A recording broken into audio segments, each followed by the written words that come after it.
Gabby Moriarty, welcome to the podcast. Thank you for having me on. For the people who may not know who you are, would you just be able to sum yourself up? Yeah, so I am a HYROX athlete. I've been in the Elite 15 doubles. I was once in the Elite 15 singles. We can touch on that later on, what happened there. But yeah, I'm just trying my best to sort of get into the Elite 15 singles this next season. I'm also a coach and an online coach as well.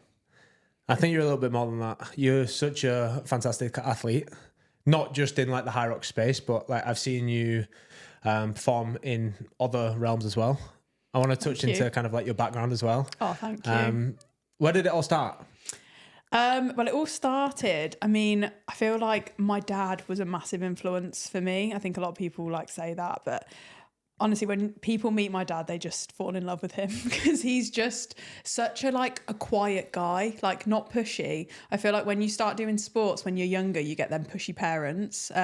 So I was just one day at primary school, I just kept running around the field and I didn't really socialise very well, which is mad because I love socialising now. But I was running around the field and the teacher called my dad in and was like, my mum and my dad, and was just like, she just loves running around the field. She loves it. And my dad has always been a big athletics fan. What was his background? Football. Okay. Football, he watches all sport. If you go to my parents' house, it doesn't matter if he supports Leeds, but it could be any football team playing and he'll have the football on, or the athletics, the Diamond League. And I think it's rare, a lot of people don't actually watch athletics. This is going back in the 90s.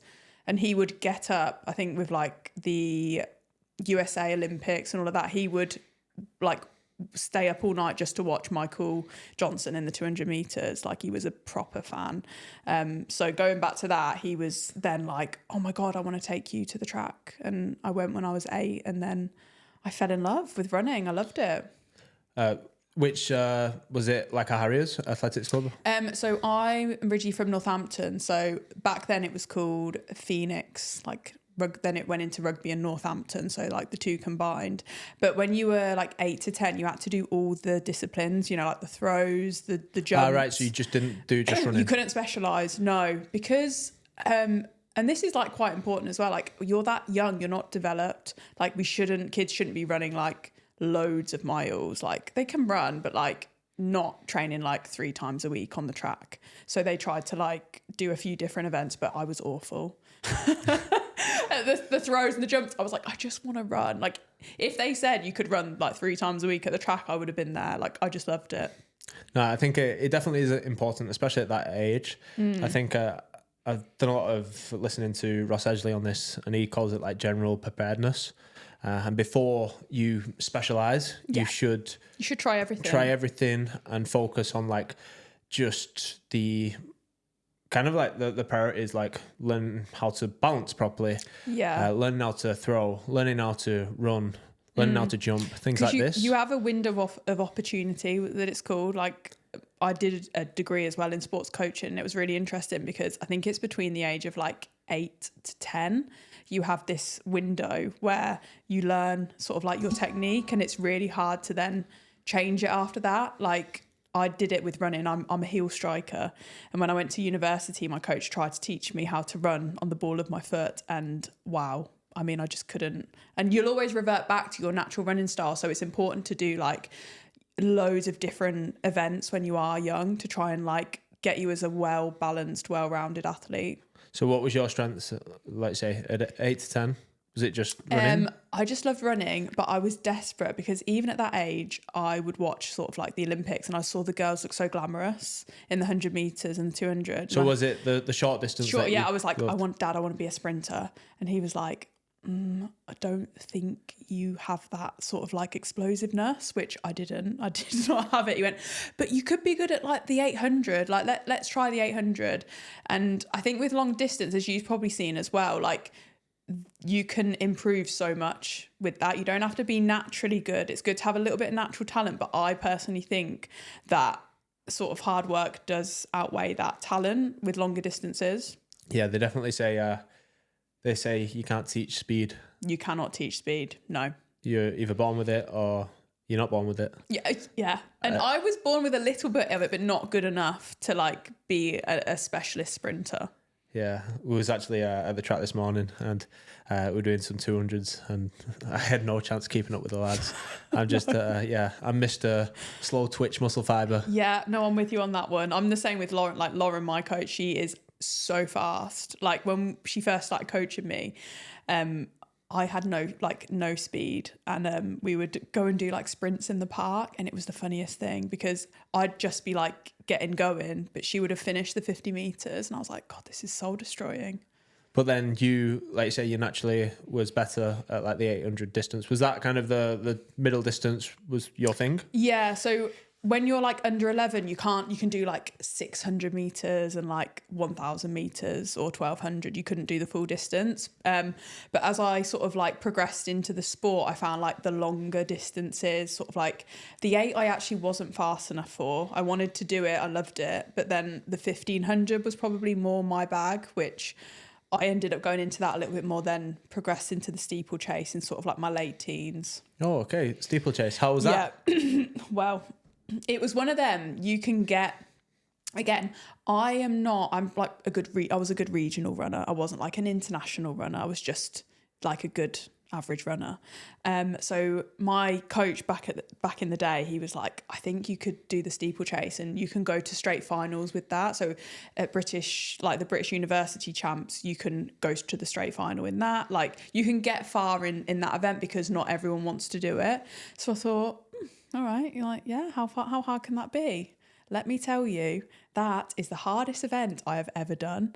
Like you go round the bend and then there's another one, there's another barrier, and they're like hard wooden like barriers. And then the water jump, wow. Like you have to like clear the jump and get really far because it like goes down. It's like diagonal. So if you like land funny, like your ankle's like ruined. So we used to... Like I was part of an athletics club when we were younger as well, and the steeplechase always used to be filled in summer as the cold dip. We used to finish our session and then go jump in the cold water just to like cool off, and it was kind of like an ice bath kind of situation. But I always like wondered like why do people, I didn't even know what it was. I thought it was literally like just some hole in the ground that was at our athletics club. That's our ice bath there. Yeah, that's our ice bath there. I didn't know it was an actual event. So I'm actually quite curious on this. Like what is the best technique of getting over? Is it always 3 kilometers? Is that correct? So as you get to a senior, so when you're, when I did it, I started when I was 16, it was 1,500 meters. Okay. Then it goes to 2,000 meters. So 1,500 and talk through like the whole race. So you start the 1,500 mark is like 100 meters round from the finish. So after the first bend. So you don't do the water jump on the first lap. So you'll just sort of you do 300 meters. 300 meters, and then you've got the first one after the water jump, which you just sort of hurdle or you step on. So there's one that's not filled. So there's one that's just a hurdle. There's 3 that's not filled. Right, okay. So there's 1, 2, 3. We need like a bit of a diagram, don't we? We need a diagram. We need like to just insert a track and then where the so every time you go around the bend, there's another one. And you're like, oh God, there's another one. So there's 4 every lap. Yes. And one of them is a water jump. Yeah. So the best thing to do, they're not super high, but when you've obviously got miles in your legs, it's getting yourself like up. I would start hurdling it, and then the water jump, you foot it because you want to push and get as far as you can. So you jump on and then like jump off the actual. So you jump on with one foot and you push off with that foot. So how do you even go about like training for that? So you put a normal barrier in front of a sand pit. So that's the sand pit acts as water. I would have like my mum and my dad would come to the track on a Sunday, set up. My mum and dad would be moving these barriers. I love how into it they are. Yeah. Oh, my mum and dad are obsessed. That's class. Like, imagine having like parents like that. Like, I bet you're so grateful for it though. Oh, I owe everything to them. They are the best. But they would like, I don't know many people. One time the track was shut and my dad like you know, what's that when you do that? I'll just give you a lift over. A lift over. My mum lifted her over the fence and me, and he climbed over, and that was one Sunday. And they had 4 kids as well. Like, you know, they were so good with their time, but they just loved it. But they were moving the barriers, and my dad would be timing me, and my mum, you know, she's an expert in everything, obviously. So she was like telling me how to jump over the barrier. Not that she's ever done it in her life, but she still knew the perfect technique. So yeah, that's how I would train for it, and just hurdle drills, lots of hurdle drills. And there's different techniques. If you watch sort of the Kenyans or the Ethiopians, they like clip to the side. They don't hurdle it. Okay. Because they're so long. Yeah. They literally just, it's like a little clip over the side. Whereas I would have to sort of like hurdle. And then as I got tired, I would have to foot on. So you decided to do this event. You started training for it. Yep. How did you do? So the best I got to the English schools final, which is when you were like, you've probably heard of that if you did track. You get selected by your county to represent them, but you have to get a qualifying time. You can't just go. So I had, I think, 2 races where I had to get the qualifying time, and I just I think I was like a month into steeplechase training, and I got it on my first race, but I'd fallen. I'd missed. I think I was gonna hurdle it, and then I was like, no, I'm gonna step on. So then my foot missed it, and I bashed my head and like slid the skin off like from there to there, and just carried on. And I could feel this like burning like sensation, and everyone was like, I was running around, and people were like, oh God. Finished, literally my skin was gone from there to there, and I was like, oh my God. But I did it, so I was buzzing with that. That's insane. And then I got selected to go, and the English schools was like all I ever wanted as a junior. And then I went to the final, and I come 12th out of 18. That's not bad, to be fair. So I wasn't at national level. Yeah. In your year group, that is. I mean, I was ranked last, so I was like, still some going. My mum and dad were like, you're just not going to come last. You're not going to come last, Gabriella. Come on, you can do this. So yeah. To be fair, that's going into a race, and like you say, if you're ranked the last position, like there's not really any pressure. You just got to go and give it your all. I think that's a theme of my life, though. I'm going to be honest. Like, I'm never the best. I'm always like chasing. Like, I was never like amazing at like, and I know people say, oh, you're really good at HYROX, but like when you talk at like the elite level, I'm like a chaser, and I've always done that with every sort of running as well. Like, I've always had to like chase it down. I've never got it straight away, but I think that's good. So would you say you've never really been like a natural or like naturally gifted compared to other people, if that makes sense? Yeah, no, I wouldn't say. So what do you think your secret weapon is? Resilience and never being satisfied with what I do. And probably when you train on your own as well, like sometimes, I mean, I train with Lauren sometimes, but when I train on my own, like today, for example, it's like, it's so easy to like take the gas off a little bit, but like I have this, I'll set myself like things I have to do, and I'm like, you have to do that many, or you have to do it like that. And I think that comes from running as well, because I did run a lot on my own and train a lot on my own, but I had standards and times that I had to hit. And even if I was on my own, I would still have to do that. I think like you should be able to train. You can't just rely on people in training. Like, you have to be able to put yourself in a hellhole. And you can do that on your own as well. I can do it on my own. Yeah. Yeah. How did you go about learning that? That like stubbornness to, let's say, if you want to hit a certain pace on a run, you're not falling short of that. I think it goes back to probably, I feel like you hit a crossroads sometimes with sport, especially women in sport. When I was maybe like late teens, like 19, 20, I was like, I'm going to stop doing this now, like running and competing. You know, I want to go out with my friends. I want to like party. I want to go, you know, do what I want. And then I think I did that for a little bit. So did you completely stop? I didn't completely stop. I still ran just for like a bit of enjoyment and like went traveling and stuff. But like, I just felt was there kind of like a final race or an incident that happened that made you kind of like, you know, retire for a little bit? After like university and like, I was at university like a full-time athlete. Like we had a great coach. We trained 6 times a week. What university was it? Leeds. Leeds, right. So okay. I had Andy Henderson, who is Alex Bell's coach. I don't know if you've heard of Alex Bell. Yeah. She is unreal. So we were surrounded by the Brownie brothers were at the track, Georgia Taylor-Brown, amazing triathlete, Alex Bell, Laura Waitman, Steve Cram was training Laura Waitman at the track. Like we were surrounded by incredible athletes, and I was just like, wow, like this is amazing. And I feel like I keep going off on tangents, but that's just me. But when I first went to Leeds, you do like the cross country, but cross country. I think I come like 270 something in the first year. By my last year, I come 40th. That's amazing. So that jump, but that was purely from day in, day out. Like I was like, I need to be around these people. I need to train with these people. It's going to help me. Were you training with these people? Or? I wasn't training with Alex just Bell. Like alongside, yeah. I was watching her from behind. No, I was with like, there was a really good group of us, like female athletes. And it was like, no, I'd never trained with athletes of that caliber before. I was just from a small town, and I was usually the best in Northampton. So you didn't really I'd train with the boys, but it's different training with girls. Like you've got that, you're like, all of you want to beat each other. Yeah. How is that? Like you say, surrounding yourself with like-minded girls, because I think especially like within athletics, like it's easy, especially if you're like an outstanding girl, it's easy to find lads that are like pretty mediocre hitting the same time, so you can train with them. Yeah. Like all relative, obviously. It is.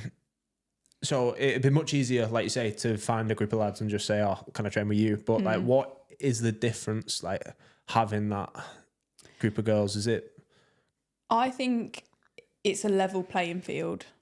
Like you have all got, you know, when I run with boys, I'm not as annoyed if they beat me, because I'm like, well, they are.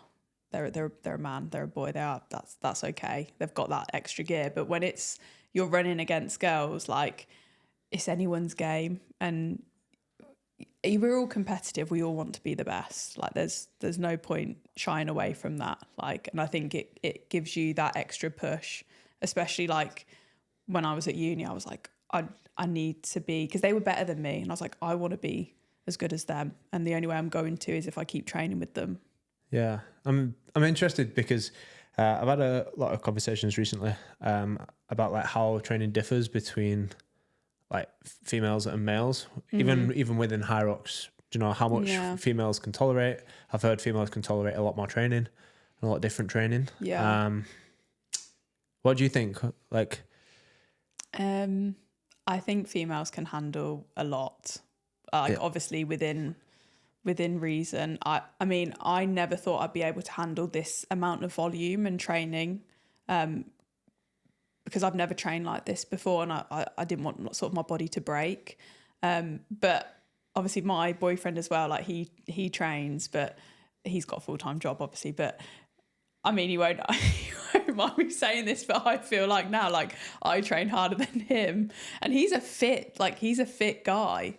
I don't think there's anything wrong in saying that. I think girls just get on with it. I think coaching is what coaches will say that as well. Girls are just like, yeah, they'll tick the box, they won't complain. They are going for it. Yeah, no offense to the lads, don't want to annoy. I know this is a very man heavy podcast, boy heavy podcast, but I think give props to the girls. I think they will push themselves and they won't complain.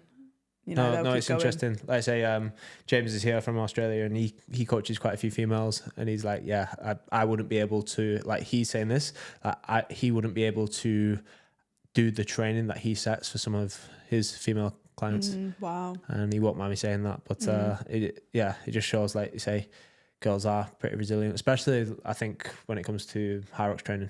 So, ridiculous. Yeah.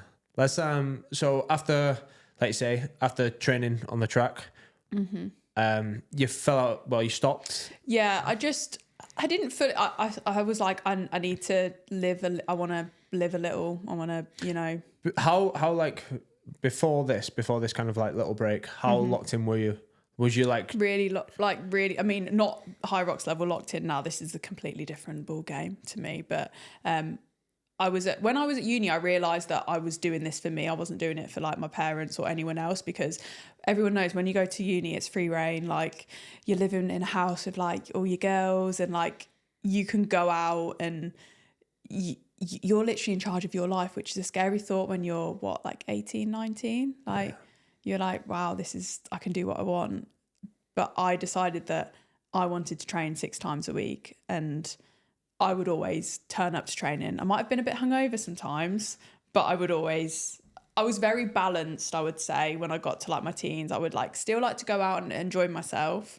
And I don't regret that, because I feel like it's what I needed at the time. And like now, for example, like I don't really drink at all. I don't think anyone does now when we're training in season. Like I don't go out, and I'm ready to give my all to this sport. Whereas I'm glad I got it out of the way early. Yeah, you've experienced it. You've been there, done that.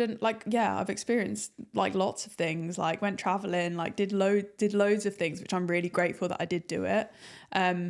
But yeah, I was really locked in at uni, finish, and then I probably just lost my way a little bit, because you're not a full-time athlete anymore. You've got to go and get a job. Like, what job did you get? I finished. I actually think I just went and worked. I used to work in like a cafe. Oh, like nothing big. I just worked in a cafe, and then I worked in a running shop, and I did like gait analysis.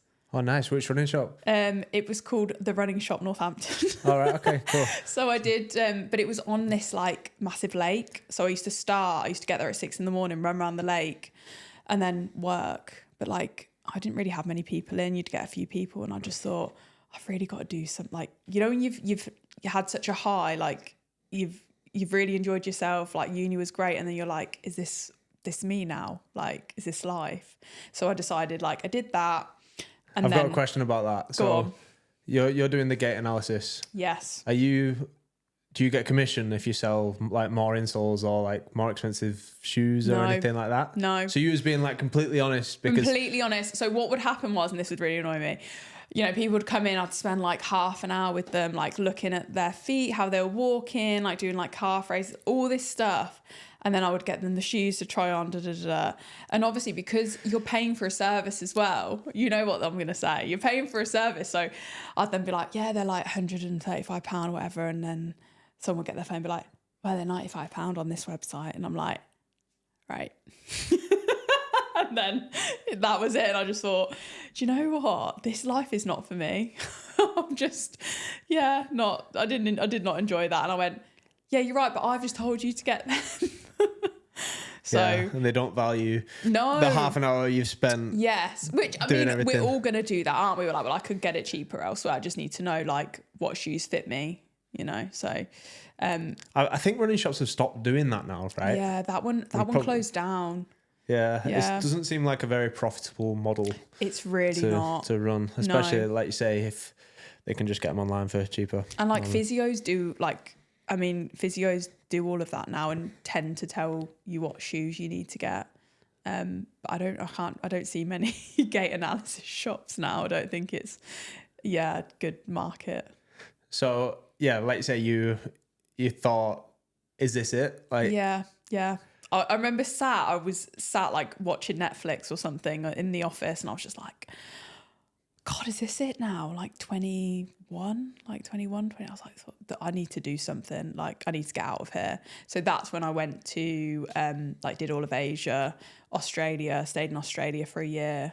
And that actually sparked my love for running again. I would just join like run clubs, like in Sydney. Whereabouts in Australia did you kind of put yourself? I had a little flat with a few other girls, just across the bridge, like Darling Harbour. Did you go out on your own or with a group of people? Own. Oh, right, okay, cool. Yeah, went out on my own. I just thought this would be really good for me. And it would just, I think it would like give me confidence as well. I wasn't that confident. So I thought this will be really good to just sort of like meet new people and socialise and just get better at being, confident. So why do you think you didn't get that from like university? Sounds weird because like a lot of people say you gain that in university, like do you know the confidence? I did gain it, but I lost it again. Right, okay. I did gain it, and then I like went into a normal job, and like this job, I wasn't really seeing many people. You only see like a few, but it was just, I was on my own. And when you're on your own a lot, I think you forget how to like, you know, communicate to normal people, you know. So I thought, I need to get out of this like rut and this boring routine of like work, going home. I know that's everyone's life, but I just thought, oh, this is not for me, this. No, it definitely is quite monotonous. Yeah. Monotonous? Yeah. When you see kind of like the everyday life of quite a lot of jobs, should we say. There's still a lot of jobs out there that, you know, it's different every single day. Exciting. And some people can't handle that either. No, like people like routine as well. Everyone has so everyone's life is like everyone likes different things. They enjoy different things. I just thought like there's more for me than this, surely. Where was the favourite place that you visited? Byron Bay. Byron Bay? Yeah, I loved Byron Bay. Do you ever see yourself like moving over there? I mean, I at one point I did want to, but I like, obviously my family are over here. I love my life here. It's my dream life. I wouldn't want to live anywhere else. The northwest of England is I pretty cool, love the northwest of England. I love it. Especially the weather. It's great. To be fair, this week, let's say, it's been like the best week of my life. I don't know about you. Yeah, it has been. I've thoroughly enjoyed myself. And I just think like I don't want to escape from my life now. Yeah. Whereas before I probably did. That's why I went travelling and tried to find something else. Do you have good people around you now, do you think? Yeah. Do you think that's like the big difference? I've always had good people. I've always had good friends. I've had the same friends from school, which I think is rare.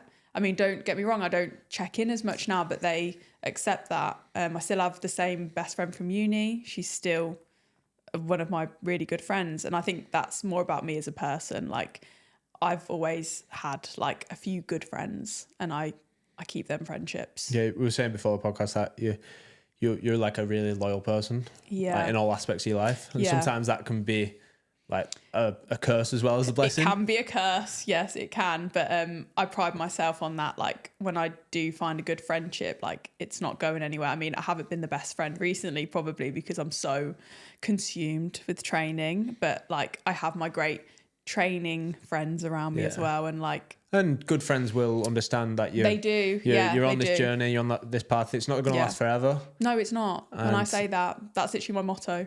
It's not going to last forever, so we've got to do everything. Yeah, that's cool. So obviously you go traveling, you come back. Is this Came back with nothing, Jake? Nothing. I was skint. I was depressed, but I was like. Did you move back in with your parents? I moved back in with my parents. Cool. I didn't have a car, like nothing. I had to sell my car while I was travelling because I wanted money when I was travelling. And my dad was like, you really need to sort out what you would do. I think I was maybe around like 24. Yeah. And he was like, you need to sort out what you're doing now. So I got a job as a barista. Nice. After that. Can you do like good coffee art stuff? I mean, I'm a bit out of practice now, but it was an Italian shop. So I am Italian. I knew all the people there. Like, it was, do you know what? It was a really lovely time in life. I used to walk to the shop. I used to train in the morning. So I got back into training, reconnected with my old coach, my running coach. Would train with him in the morning. And I said to him, like, I want to give running a go again. Like, I want to get back into good training. I want to race. I think that break was exactly what I needed, and I want to race. So he would meet me in the morning. He was Neil. He was in his 60s, and he would bike everywhere with me. So he would bike to my house, knock on the door 7 a.m. We'd go for our run. Every day? Every day. Where'd you find this guy? He coached me from 11. I feel like I need to talk about him a little bit. Neil Glover. I'm going to send this to him as well because he keeps up to date. He says, I keep up to date with everything. He's probably 70 now. 70, yeah. I mean, if I'm wrong, he'll really get upset about that. But basically, and everyone knew me in Northampton because I had my Instagram then and I'd started like Get Fit Gabby, and he was an avid, like, he was always on it. I was always filming him and everyone was like, I love Neil. He got spotted in Tesco once and he felt like an absolute celeb.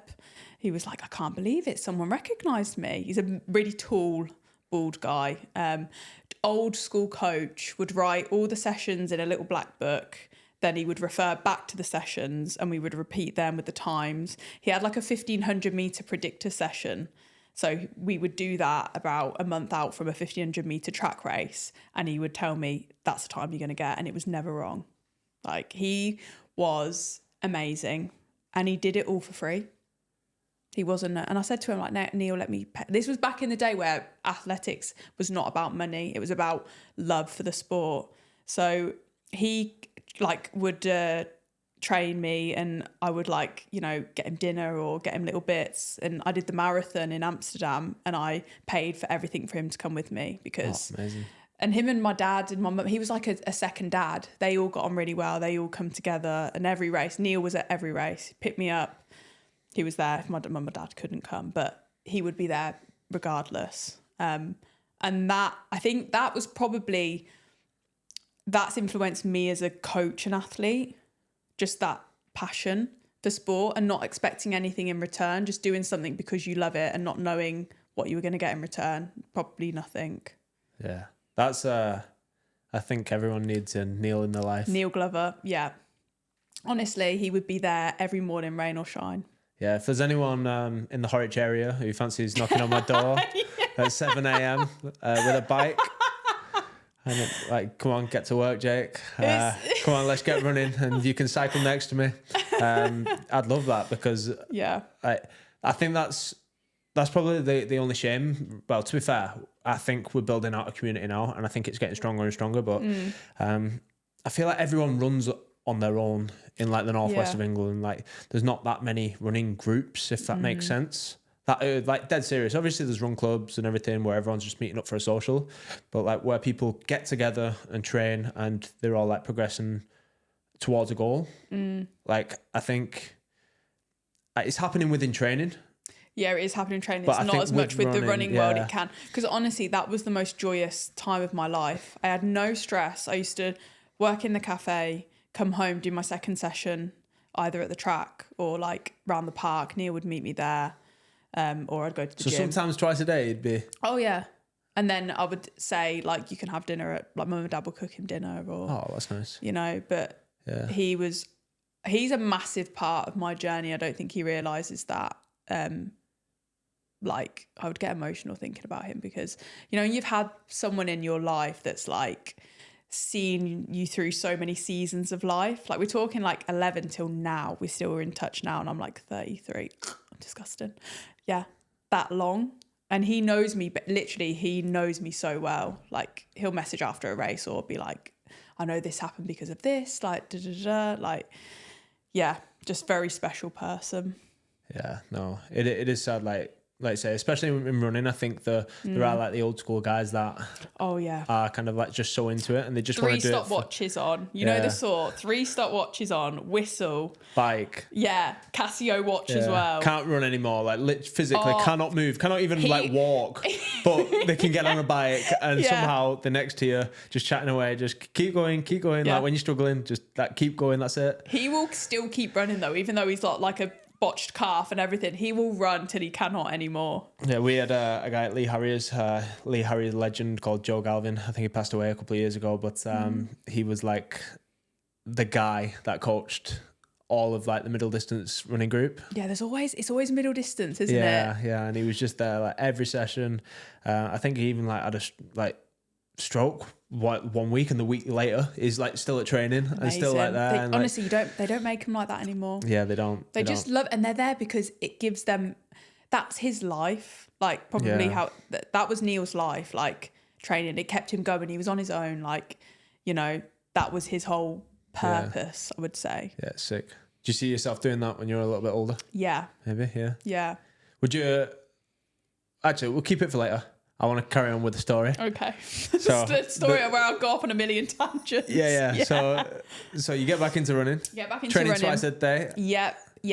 I end up then racing again, doing like 5Ks, went under 18 minutes, which was, I was buzzing at. That was a massive goal for me. That's rapid. Which 5K was that?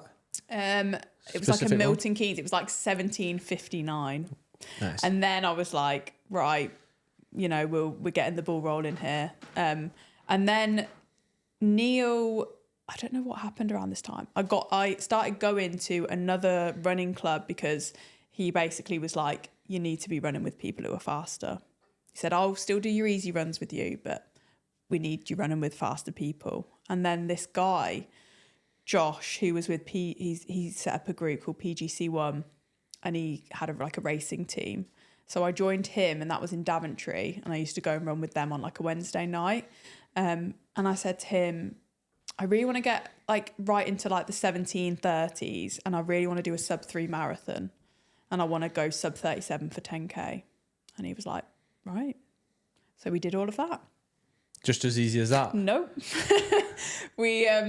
I was dead into my run. Like I was like so focused, and I had like a second What wind. made you go up to the marathon, by the way? Everyone was doing it, like all the guys. So I was training with a group of guys and girls in Daventry, and there was maybe about 10 of us that wanted sub-3. So as you probably know, with marathon training, it's so hard to do it on your own. Like to do those long runs, like we were doing like plus 20 mile long runs on a Sunday, like the marathon pace sessions. But with the group, we were meeting up and doing those runs all together. So I thought, this is probably the best time.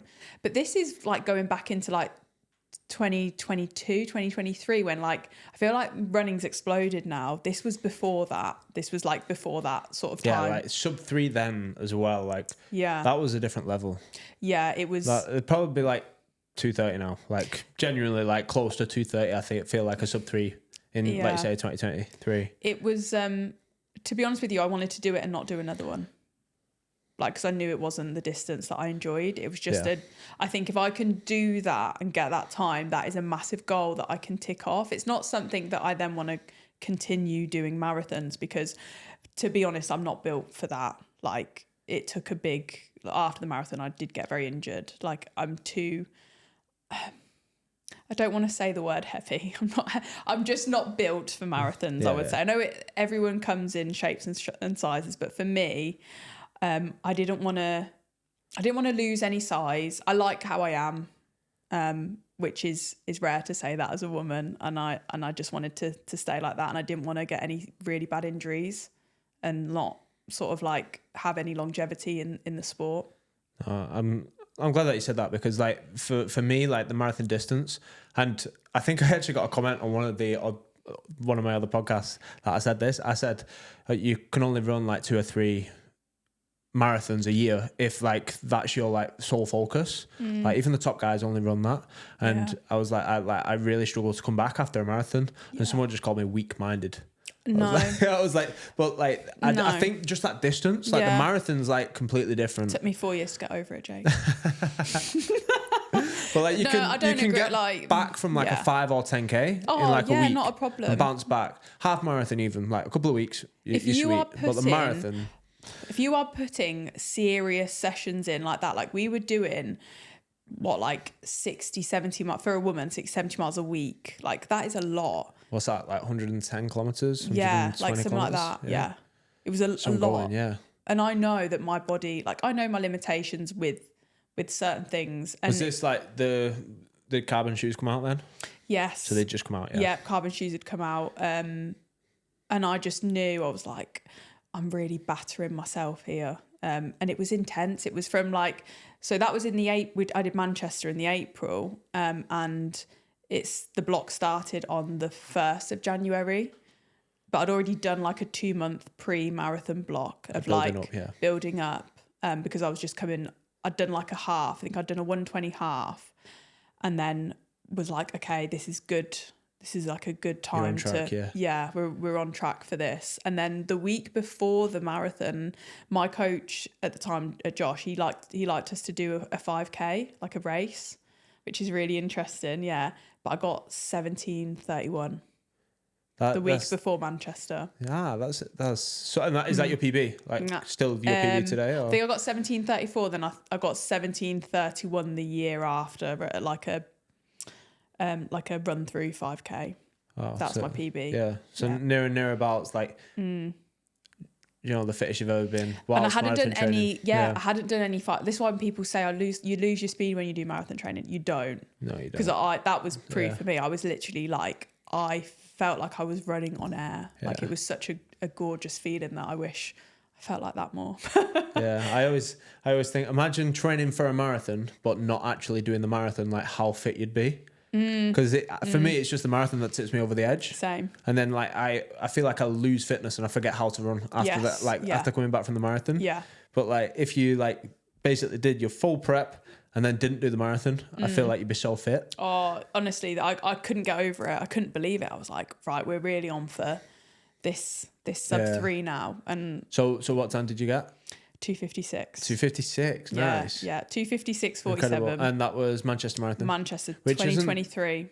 Incredible. Which isn't the flattest of courses as well. There's a nice little hill going up towards Altrincham. The Altrincham Hub, yeah. It's nice though because everyone's out with beers and everyone's having a good time. Like it was incredible. There was a group, obviously you make your marathon besties on the day, don't you? That group that you end up running with, and there was a group of like 4 of us. And there was a lad, I think his name was James. I remember him still. He was really tall. And he was like getting me like, when you're coming up to water station, he was like, Gabs, you right? Never met him before. Oh, that's nice. Honestly, the friendships you form when you run a marathon is so special. And then you get to the line and you're like, oh my God, like besties, we all did it. Like we got the time that we wanted. And then you never speak to them again. And you never speak to them again. They might follow you on Strava, but I think it's really lovely, but I've never wanted to do one after that. And have you done one after that? No? No, I did it. I said, I don't want to do another one. Yeah. I mean, I'll never say never, but I honestly did not enjoy that block, like just running, just those long, every Sunday, it was like 22 miles, 23 miles at that like effort. I think it really took its toll. So what made you switch over to, like you say, doing a little bit more hybrid training and then eventually falling into HYROX? So to be honest, I just got a bit, I feel like I was running, but I'd lost that fire, like I was going through the motions of racing. And I think my dad said... What was the typical distance? So you do the same races, like you'll do like different like leagues and stuff, road racing leagues. So I was doing these. So you were doing road racing. Was you doing any track at the time? Yeah, I did. So that summer, the summer after the marathon, I then PB'd again in that 5K. I did, I think 10 in the 3K, and then I did a 36:55 in the 10K. And then I did a 4:42 in the 1500 on the track. Wow. Quick.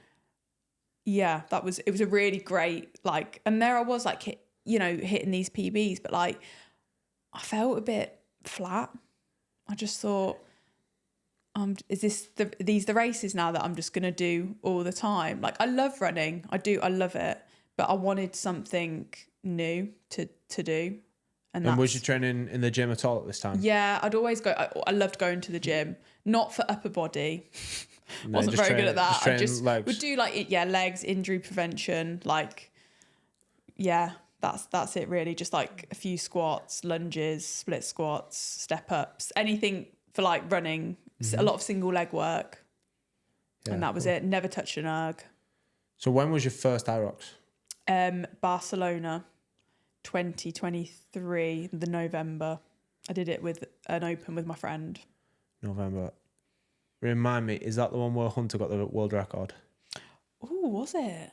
I think where he got 53 minutes. 53 minutes? It might have been, because it was like the November 2023. Yeah, he definitely got it in 2023 at Barcelona, because I was there watching. But I don't know if it was December. I don't know if they did 2 that year, maybe. I think they just did the one in November because it was quite fresh. It was. So you raced? Was it an open?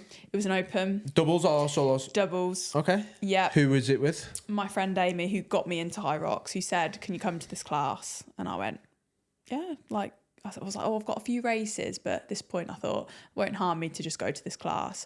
I went and I was so humbled by everything. Like, I could do the running, but the sled, all of this, like, I just thought, what the hell, the wall balls. I was just overwhelmed. Did you have any like experience in any of the movements beforehand? No. So you didn't like touch the sled? ski? I slid down the side, like was like just like pushing it, and then just was sliding, and I just thought, oh God, this is quite hard. Yeah, and I then was really determined to be able to do everything. The wall balls, I couldn't squat low enough. I could do the burpees, but that was literally it. And the row and the ski, the technique was, do you know what? I'd love to see what I was doing like back then. It would be really funny. Okay, so do your first race. What time did you get? 104. 104. And we won with that time. Oh, solid. So you... Yeah. And Yeah. how much training have you had before this for a HYROX? I'd probably gone to like 3 or 4 3 or 4 sessions, So you classes. just naturally, like with, like say, the full like experience of all the background of building your base with running, and then going to the gym and everything, you was fine and you'd won with that. Yeah. Was Amy fit as well?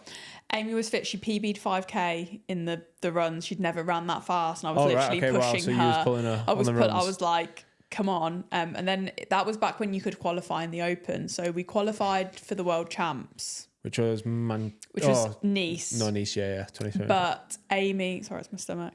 Amy fell pregnant. So it was like, so she fell pregnant, but she'd got me a ticket for Glasgow and booked everything. She went, I'm pregnant, but I've got this for you, and we're going to go to Glasgow together. This is how good my friends are. But we're going to go to Glasgow, and you're going to race, and you've got to win, so you can go and do solo on your own in Nice. And I went, thanks, right. mate. I went, right, no pressure then. That is a good friend, though. Yeah. So she come with me, and we did it, and I won. I think I got like a 101. And this was open but solo? Open solo in Glasgow. So it would be 2024 great now. for your first time. Yeah. I think that was my second. I did London the week after Barcelona. I got a last minute ticket and was like... Yeah. Did you feel more comfortable in solo, or do you feel like you were better as a doubles athlete? I preferred the solo. Yeah. I think. Okay. Because I love doing it with Amy, but like... I think I'd not done a doubles with someone. I think, when you do a doubles with someone who's like, you're chasing someone down or whatever, no offense to Amy, love her, but her running wasn't as good. So she was great at the stations. But I think you can recover on the runs a little bit more. So when I did it on my own, I was like, wow, this is really hard, which I obviously loved because I just sort of put myself into a hole. And the London race is where I actually met Cammy. Right, okay, yeah. She was is that the first time you'd ever met Cammy? And this really loud northern girl was shouting for the girl who was racing me. Who was that? I can't remember who it was now. I think it might have been Mel, because she kept like, come on. And my dad was then looking at her going, come on, Gabriella. Like they were having like a little like shout off. And then at the end, Cammy come up to me and was like, you're a fucking beast. And I was like, wow, who is this? She's great. And then I started following her after that, and then saw Lauren, and then was always like, God, I would love to go up there and do a session, like one of their big sessions. They look so good because you don't really have them around me. At the time, she was training out of Hybrid, right? Yes. Yeah. So I was like, I must go up there at some point and see what the fuss is about up there. Yeah, I used to do quite a few of Cammy's sessions. Oh, did you? Back in the day, and there's nothing like it. No wonder, like whichever gym she goes to, like you've got a waiting list of 2 weeks to get on classes and everything. Like it's really cool. I think just the vibe that the guys create there. I think it's honestly it's like, great. It's great. It just makes you feel good when you go and train there, and like everyone is just always supporting you, which is lovely. Yeah. How much does that make a difference? Like you say, finding that kind of within training, that class environment where you can be pushed. Massive, I would say. Do you still do them? Like, do you still do the classes? So what we will do, so same with you, like our doubles race at Worlds is a Friday night. Okay. So I've been going to the death camp when they have death camp on a Friday night. I've not been doing the session. I've been doing my session, but I've been training at that time just to get used to you know, the lateness and everything. But while I'm doing that session, you've got them all going, go on, Gabs, like, go on, like, you know. And on Sunday, this was actually really funny. They did, they had like HYROX at the track, but I had my track intervals, like 600 meters. So Lauren's obviously there coaching, but she's watching me. So I was doing my 600s. I did like 2, and then she was roping the lads in to like pace me and race me on the reps. So then all of those reps were like so much faster than the ones I was doing on my own. And when I'm running around, everyone's like, come on, Gabs, like, come on. And it just honestly makes me emotional. I'm like, they are so supportive. It's a community, and, you know, they're always messaging like in the group chat, like when I'm racing and whatever. And when I go down and like train with them, even the lads, like they were like going for it. Like one of them was like, I just PB'd 400 meters for that. But thanks so much. No, it is amazing. That is one thing I kind of miss. Like you say, training with in that class environment. I think there's a time and place for it. I think 100%. Yeah. Like you say, I think you've got to, which is quite unfortunate. But like once you get to a higher level, like you've got to be selfish, be more selfish. Yeah, I think that's the only way that you can really explain it. Which sounds horrible, but like you can't just do junk volume. You've got to work on your weaknesses, and your strengths and weaknesses are maybe different from the generic plan. So you've got to kind of like focus on that. So how have you found that change from, like you say, going from classes to then? And I think, like you say, you've done quite a good. You've made it good because you just train your own training whilst other people are training. Yeah, you got the environment, but you're doing your session. Yeah. But how have you found, like you say, switching to training on your own a little bit more? I think, like you said, certain days it is hard. Like today, for example, like I had a second session to do, and obviously everything hurts, and I'm like, oh my God, this is going to be horrible. It's going to be awful. But I know that I need to push myself to that area. It's when you feel like that is the most important time to flip the switch and go all in. But I also train a lot. I am lucky. A lot of my sessions are with Lauren, and she's there watching everything and making sure, you know, I'm pushing it. And she's not very quiet as well. So she'll let you know if you're sandbagging it. Yeah. Yeah. Because it is important. Like, I think having, like, we've done a few sort of like training camps with some of the other girls that are really good. Like, obviously Zara, Kat, Kay, and Alice Jones as well. Like, we've done a few sort of workouts all together, and we're all very different athletes, but like we all push, like all of us were trying to beat each other, and we were like going for it. And me and Alice raced recently in Berlin, and we were like, both of us got PBs because we knew we were racing each other, which is, it's a healthy way to compete. We were like, obviously on the track, we're like, come on, like to each other, like we both got on the row at the same time, and I was like, come on, and she was like, come on. Like, we're still willing each other to do well, but we're still competing at the same time, which is a really healthy thing for girls to do. I think it is okay to say, as a female, you are competitive. There's no point shying away from it, because we all are, but it's good to use that in a healthy way.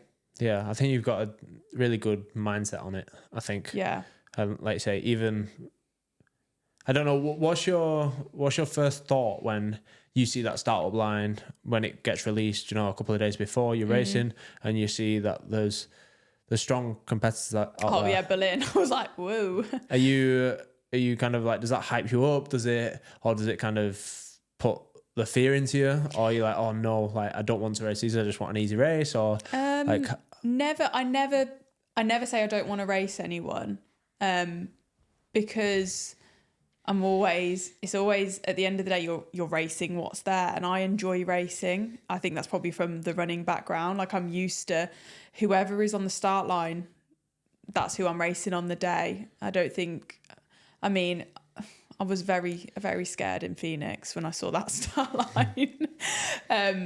But when it is just like a race, which is going to be like that now with all these, you know, for points and everything, we're going to be racing the best. And I actually enjoy it, because also you're racing who's there. Someone might have the race of their life. Someone might not perform the way that they're expected to. You never know what's going to happen on the day. But I'm just trying to go into it with the mindset that, like, I know that I've done the work for this race and I know that I've been consistent. So I'm just going to race whoever wants to challenge me on the day. What changed from getting a 101 open to then going into the pro division and then doing well enough to get into the Elite 15? Like, what changed? Oh, I mean, I feel like I know that it's been a very quick for people. I know that they've just gone straight to pro and then advanced. I don't think I was that quick. I mean, I did Nice, the world champs. I got 111 in my first pro. Okay, so 111 in your first pro? Yeah, 111 my first pro. 7 minutes on the wall balls. Honestly, it was a real bad time for me, that. So, yeah, and then... It's heavy, though. It's really heavy, and I didn't do the work for it, really. I didn't really know what I was doing. But anyway, after that, I entered Birmingham, which was the September. Was it the October? October maybe. Yeah. So that was like my redemption race. I was like, right, I'm going to really train hard over the summer. I'm actually going to be specific with this training, and I'm going to do Birmingham, and I am going to win.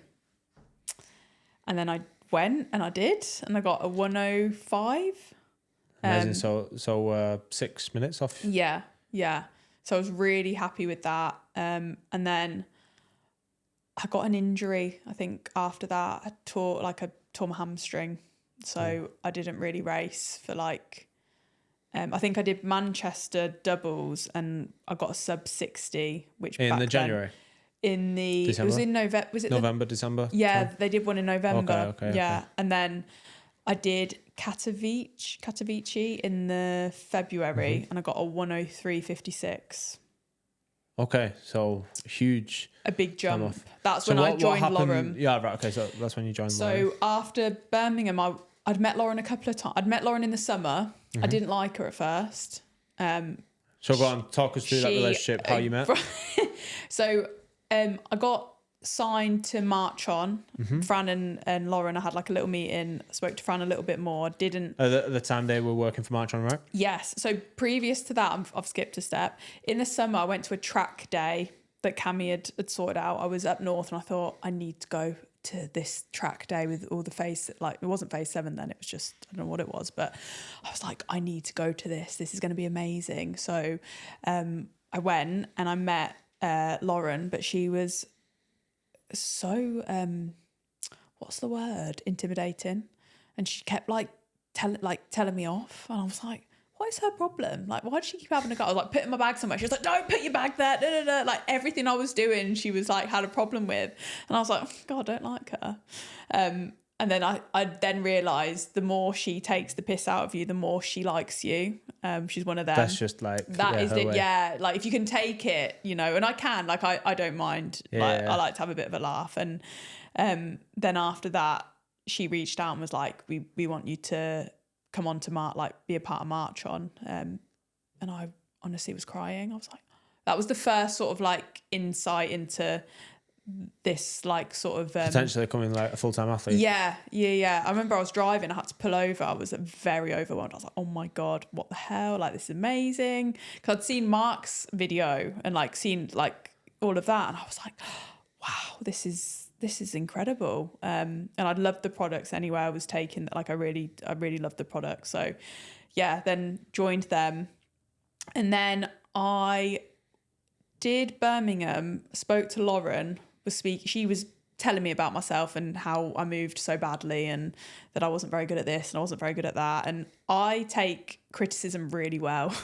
So I want you to tell me what it is that I'm bad at, because I need to get better at that. I'm not, say what you need to say. And she did. And I just thought, I wonder if she'll coach me, because I didn't have a coach at this point. And I just went, do you reckon you would coach me? And she went, if you do exactly what I say and you take this seriously and you go all in, then yeah, I will. I went, yeah, I will. And she was like, right then, we'll get going. And what, from like a coaching point of view, like what was it that made you want to go with her? Because there's plenty of coaches out there. There's loads of coaches. I had tried a couple, but like it wasn't very personable. And I think from my running days and like Neil and having that, like I needed a coach that like wanted to be all in with me as well, because that's all I've ever known. you know, like someone who's there all the time. I mean, it is we're lucky Lauren lives in the same place that I live in. At that time, I'd met my boyfriend at the time, and he lived around the corner from Lauren. So it all just very much the stars aligned and all of that. I just knew that she was so passionate about like sport and helping someone try and break into that elite sort of level. And she was a woman as well. And I liked that. I think she's going to get the best out of me. So I want to see what we can do together. Yeah, it's amazing. It's amazing to see how like your relationship with those guys have like blossomed. And like you say, you travel as a little crew together. Yeah, the crew. Yeah. And I remember obviously you went over to Australia. Yep. And obviously saw you guys in Melbourne and stuff like that. And it just made me happy that, like you say, you're experiencing all this with a little gang of people as well. That honestly, because I think that's the best way to go about it. It's the best. Like I've not even known them for that long, but like we've had the most amazing memories together, like traveling to all these countries, like, and I know them so well and they know me really well. And it's like just a really special friendship as well. Yeah, no, it's good. It's nice to see. So after that, did that put you in the rankings for the Elite 15? The 103, right? No, I was about 28th, I think. Okay. So then it was the last chance qualifier in Barcelona. Okay. Yes. Yeah, so I hadn't entered it, but Cami had said, I think we should go to Barcelona, because Lauren actually isn't very good with the knowing, you know, what races to do and that. As a coach, I have to tell her, like, we actually need to do this and this. She's not that good with that side of things. Like, we are getting better. That's why I feel like our races have been so chaotic. But yeah, we just kind of like the data behind like actually racing. To be fair, with HYROX at the moment, like it's a lot. Let's admit it's very hard to stay up to date. It is, yeah. But do you know what? I'm going to the beat of my own drum with it. I've decided, and what will be will be. Mm-hmm. You know, I'm not getting caught up in I need to do this at this point, because I want to be in it for a little bit longer. And if it's not going to happen like instantly, like it will happen. It just might take a little bit of time. So yeah, after that, did Barcelona, and I come 5th. So the top 3 qualified, and obviously I come 5th. So just missed out, but it was the most amazing race, because again, I went into it like not being a favourite, not being, you know, up there, and like I finished much higher than I thought. And I think that was the race that made me realise you can be good at this. Like, you have got potential and you can do it, which was, yeah, really, really nice to have that like feeling about yourself, because I've always thought I've just not been quite good enough. So that was nice. And that race, for the people that aren't really that into HYROX or don't know, the last chance qualifier was a thing last year, and it basically was exactly what it is on the tin. Last chance qualifier, and 3 people, the top 3, and anyone could enter it in the world, and the top 3 will qualify for world champs.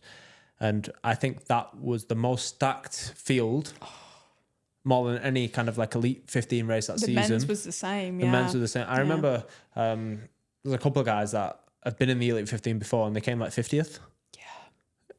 And it was just everyone was so hungry for it. Honestly. Well, it was like Emily won, and then Sinead had an amazing run, and then it was originally Chris Roglowski, I can't pronounce her name. Okay. She come 3rd, but then someone went in the next heat and beat her time. Oh, yes, I remember. Yeah. So then I think it was Melanie Mora. So those 3, and they had amazing races, and none of them were favourites, which I absolutely loved. Like, you know, I think that race made me realise that I'm just good at racing, and it doesn't matter where you are ranked. It just matters how you race. I love that. So after that, World Champs came around. World Champs, yeah, Chicago, yeah.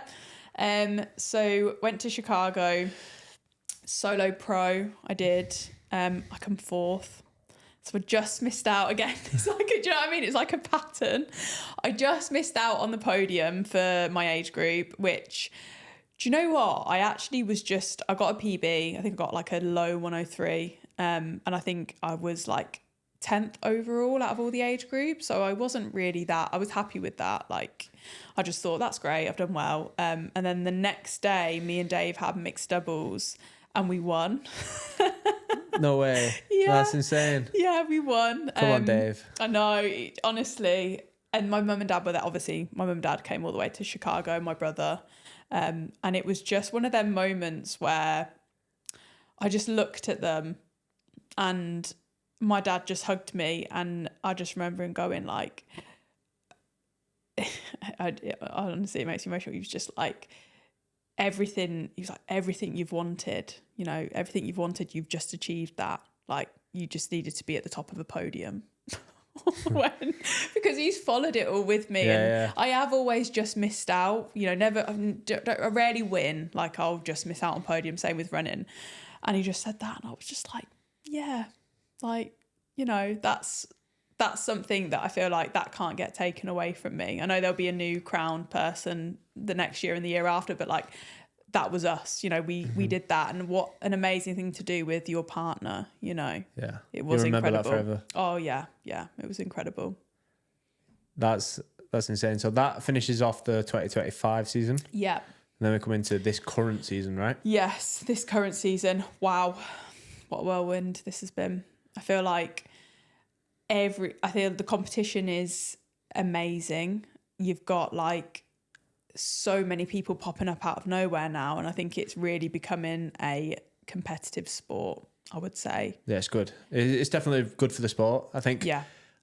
I don't know if you'd agree with this, being like in and about that Elite 15, it's quite overwhelming. Very overwhelming, yeah. Because someone will drop a time and you've never heard of them before. And they've got, a minute faster than your PB. I've been doing this for 3 years and I'm only improving by 20 seconds a time. Yeah. No, it is. No, it is. It just shows that like there's a lot of talent and there's a lot of people that don't know their true potential with things. And also people coming in from different sports. This is the thing. It's like so many different, you got swimmers, you've got triathletes. Honestly, when the triathletes get involved, I think that's when we're in trouble. Yeah.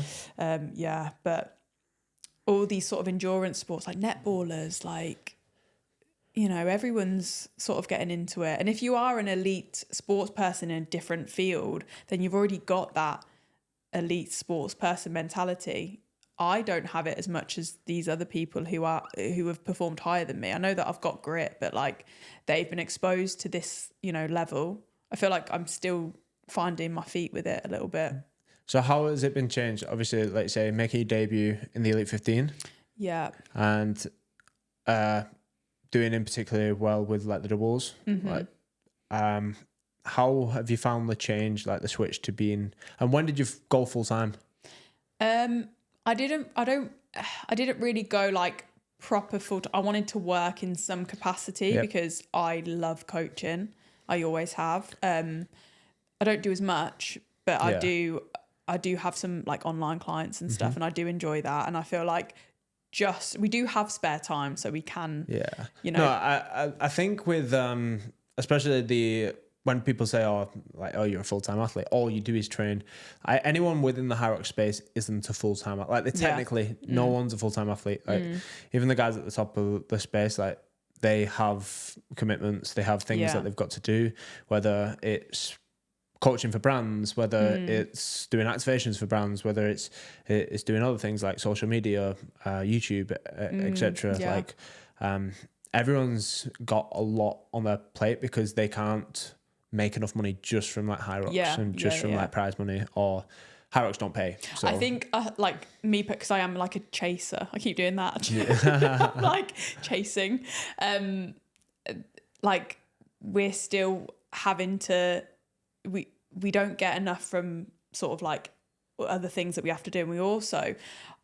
I'm very scared. I'm like, oh my God, this could end or whatever. I'm like, I still need to be doing something else just for my mental state. I can't like just do that because I need something to fall back on. And I've always been like that, just have a little bit of a safety blanket with my coaching. So I know that that's there. Yeah. I think it's good as well. I think it makes you a better athlete.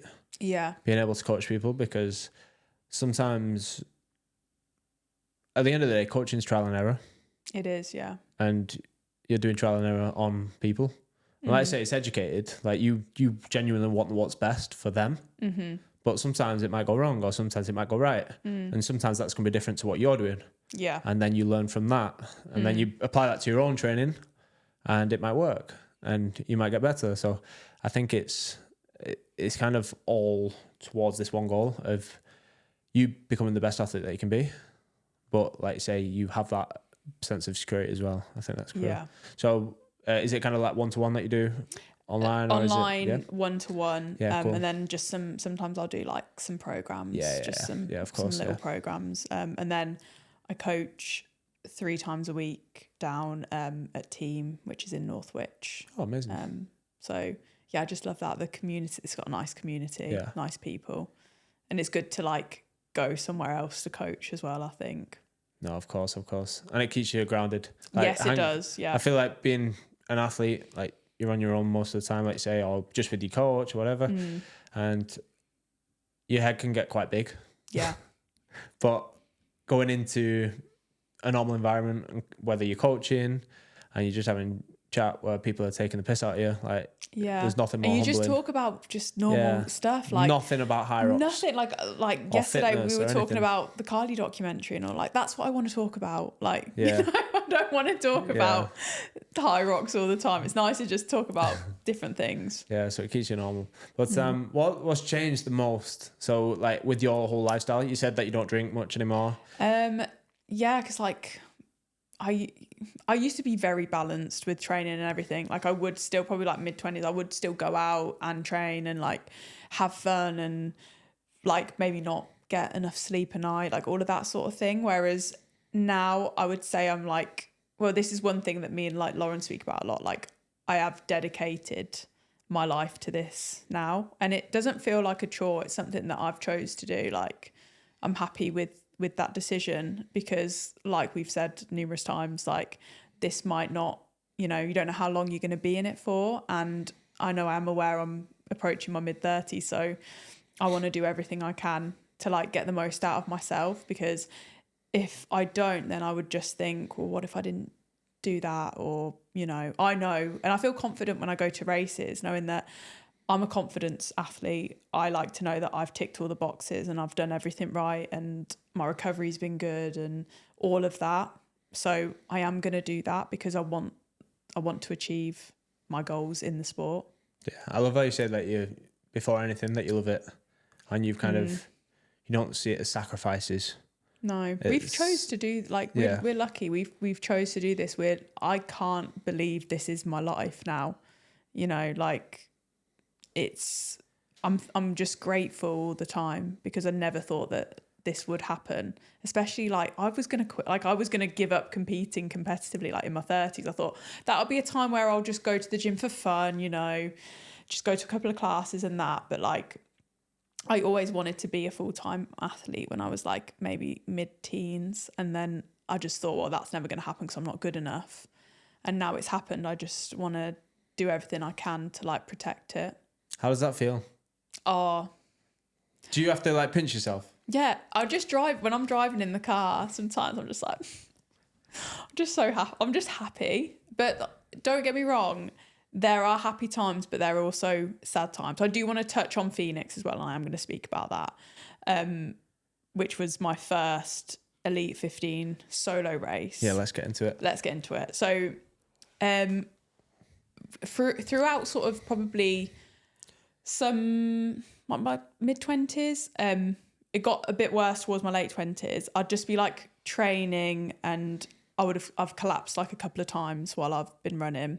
When you say collapsed? Just collapse, like I would feel a bit like not good and I'll just go down. One time on the track, twice in a race situation. Did they ever say like why? Like when you get when I had all my bloods done, one time a race when I was 17, and that's because I hadn't eaten enough and I knew it was that.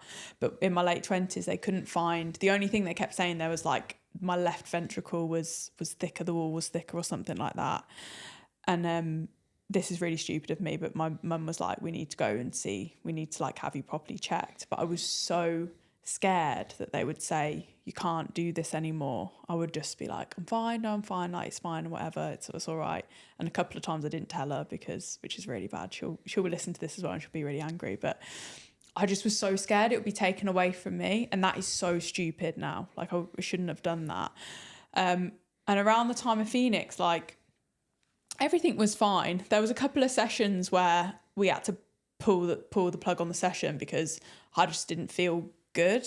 And then I know you probably feel the same as me. I feel fatigued a lot, like tired, but like it was just another level of tired. Like, and was this like the weeks leading up, or? This was probably like after, so I got back from, obviously Melbourne was a lot. Mm-hmm. I'd moved house. So that was December. That was December. Phoenix was the end of January.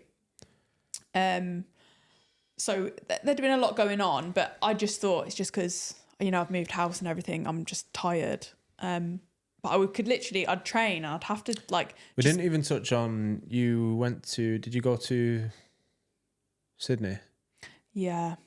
So like, even though like it doesn't, you wouldn't think it had an impact. I guess that scare would be... God, we've got so many little stories. So after Melbourne and we raced and we had a great time in Melbourne, we then went to Sydney. And when we were in Sydney, we just got there. It was got there to the day it happened. We were chilling. We'd gone to the beach, and then Meg was like, "This was like you was on Bondi Beach." We was on Bondi Beach, and then Meg was like, "Oh, one of her friends had recommended us to go to this sushi place on the corner of Campbell Parade or whatever it's Campbell Street Parade." We're like, "Oh yeah, we'll go there." So we went there at like 6. So we went over to this restaurant and it was all like open, like no windows or anything. And so we sat down, me and Lauren were next to each other. Me and Cammy, were next to each other. And we're just like we'd ordered. And then we heard this like bang. And we thought it was like the back of a car. And I was like, oh, and then we heard 2 more bangs. And then we were sitting here, we were 85 metres away from the bridge where the shooters were. Me and Lauren could see these heads bopping up and down and then smoke. And then someone come up. It was like everything happened in slow motion. It was so weird. And then we heard someone shout, "They've got guns." I shot up off the table. Cammy did as well. I literally like hurdled the chair, and I've never ran so fast in my life. And you just hear the bangs were so loud. And I started running diagonal because I thought I'm gonna get shot in the back. Like I'm gonna run, like I'm gonna get shot. And I was like hyperventilating and like trying to run, and then I couldn't run because I was like couldn't breathe. I'd lost everyone. Was jumped over this fence. I went down a side street, jumped over this fence, was knocking on the door, like, someone let me in. Luckily someone let me in, and I'd had my phone, and I just rang my mum, and my mum could hear the gunshots. I was like, Mum, I'm in a shooting. She's like, what? It's like 4 a.m. She's crying, like I'm crying. I was like, Mum, I'm gonna die. Like honestly, I've never felt fear like it. Lauren and Meg ended up being Megan. You know, you have that fight or flight. Yeah. Meg was freeze. She didn't move. Stayed there. So Lauren was with Meg, picked her up, and there was about 8 people locked in the bathroom. And Lauren was like, if he comes in, because what it sounded like there was gunshots everywhere. Like I thought there's got to be 8. It's got to be, because we didn't know then. We didn't know there was 2. We didn't know anything. But all I could hear, the sirens, and I thought, God, they're not, like, I was on the floor in this house and I could just hear like sirens and the gun, but the gunshots were so close to us, like you could just hear them. And then after about half an hour, I was like ringing Lauren, texting Meg, like Cammy, couldn't get through to Cammy. And then I was just like, oh my God, that like, what if they've died? Like just crying, like, oh my God, what the hell? And then Meg rang me and was like, you can come out now. I've like put your Find My friend's phone thing on, and we'll all meet. But we couldn't find Cammy for about half an hour, and she was in a garage where there was no signal. So we found her, and then honestly, I can't, that is like nothing I've ever experienced. It was horrific. And I just felt so sad for like all the people that got hurt in that. And like when we were walking back we had to like get out of there. Everyone had to evacuate because there was bombs found in the cars nearby. And parents were running down to the beach, like screaming because their kids were all on the beach. The beach was like full of like kids, and they were like screaming and like it was awful. But yeah, that was obviously, I would not wish anyone to ever experience anything like that. No, it sounds horrendous. It sounds genuinely terrifying, and like you say, do you know that hit the world? That I think, do you know, I think everyone felt sadness that day. It was just like a place like that, like you never would expect that to happen, and we didn't know because it's not on our news. But the people we were speaking to after like taxi driver stuff, they said, "Oh, there has been a lot of stuff going on," but we would never know that. Yeah, no, but in relation to, like you say, that's probably added a little bit of stress. Like even though you wouldn't think about it, but like, do you know, it's not the stress of like training or anything like that. But like going through that, we all had to speak to people after competing. That. It was like really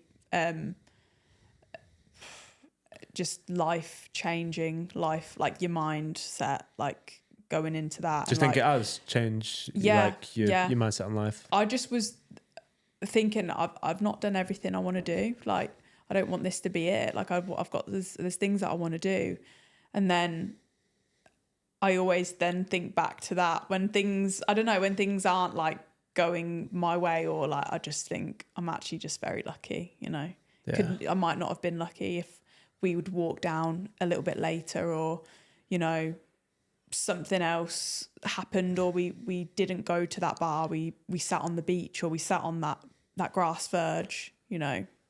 It puts your whole life into perspective. And the things that you worry about, I'm sure in a way, like you don't worry about things as much, I assume. Yeah, I think that's probably been my whole mentality especially this year. Running around in a circle doing HYROX. Yeah, it's not like, that's probably why I'm much more like I say, like I flip the switch a little bit more, as in I don't get as emotional about things now. Like things happen, we move on from it. A race is a race, you know, it's really not that deep. I think we're just lucky to be able to do it. Yeah, exactly. So I think from that, and then I found out I got a space in Phoenix about like 2 weeks before, and I'm gonna be honest, I think after what happened in Sydney, we didn't train because that was the last thing our bodies could do at that point. I think maybe like 2 weeks after, we'd done like a few runs and stuff, and then got back to training. And I don't know, I just felt just shattered. And then obviously went to Phoenix, felt good. I raced the week before to just try and I said to Lauren, I think I need to do a race before that race. I can't have Melbourne as the last one and everything that's like happened. I feel like I need to like taste death a little bit to like, you know what that is going to feel like. So I did Manchester with Dave, and that went really well and I felt good. And then we flew the next day to Phoenix. Yeah, that was literally the week before. Yeah. And then got to Phoenix, everything was fine. And then the day of the race, just like, I wasn't looking forward to it. I don't know why.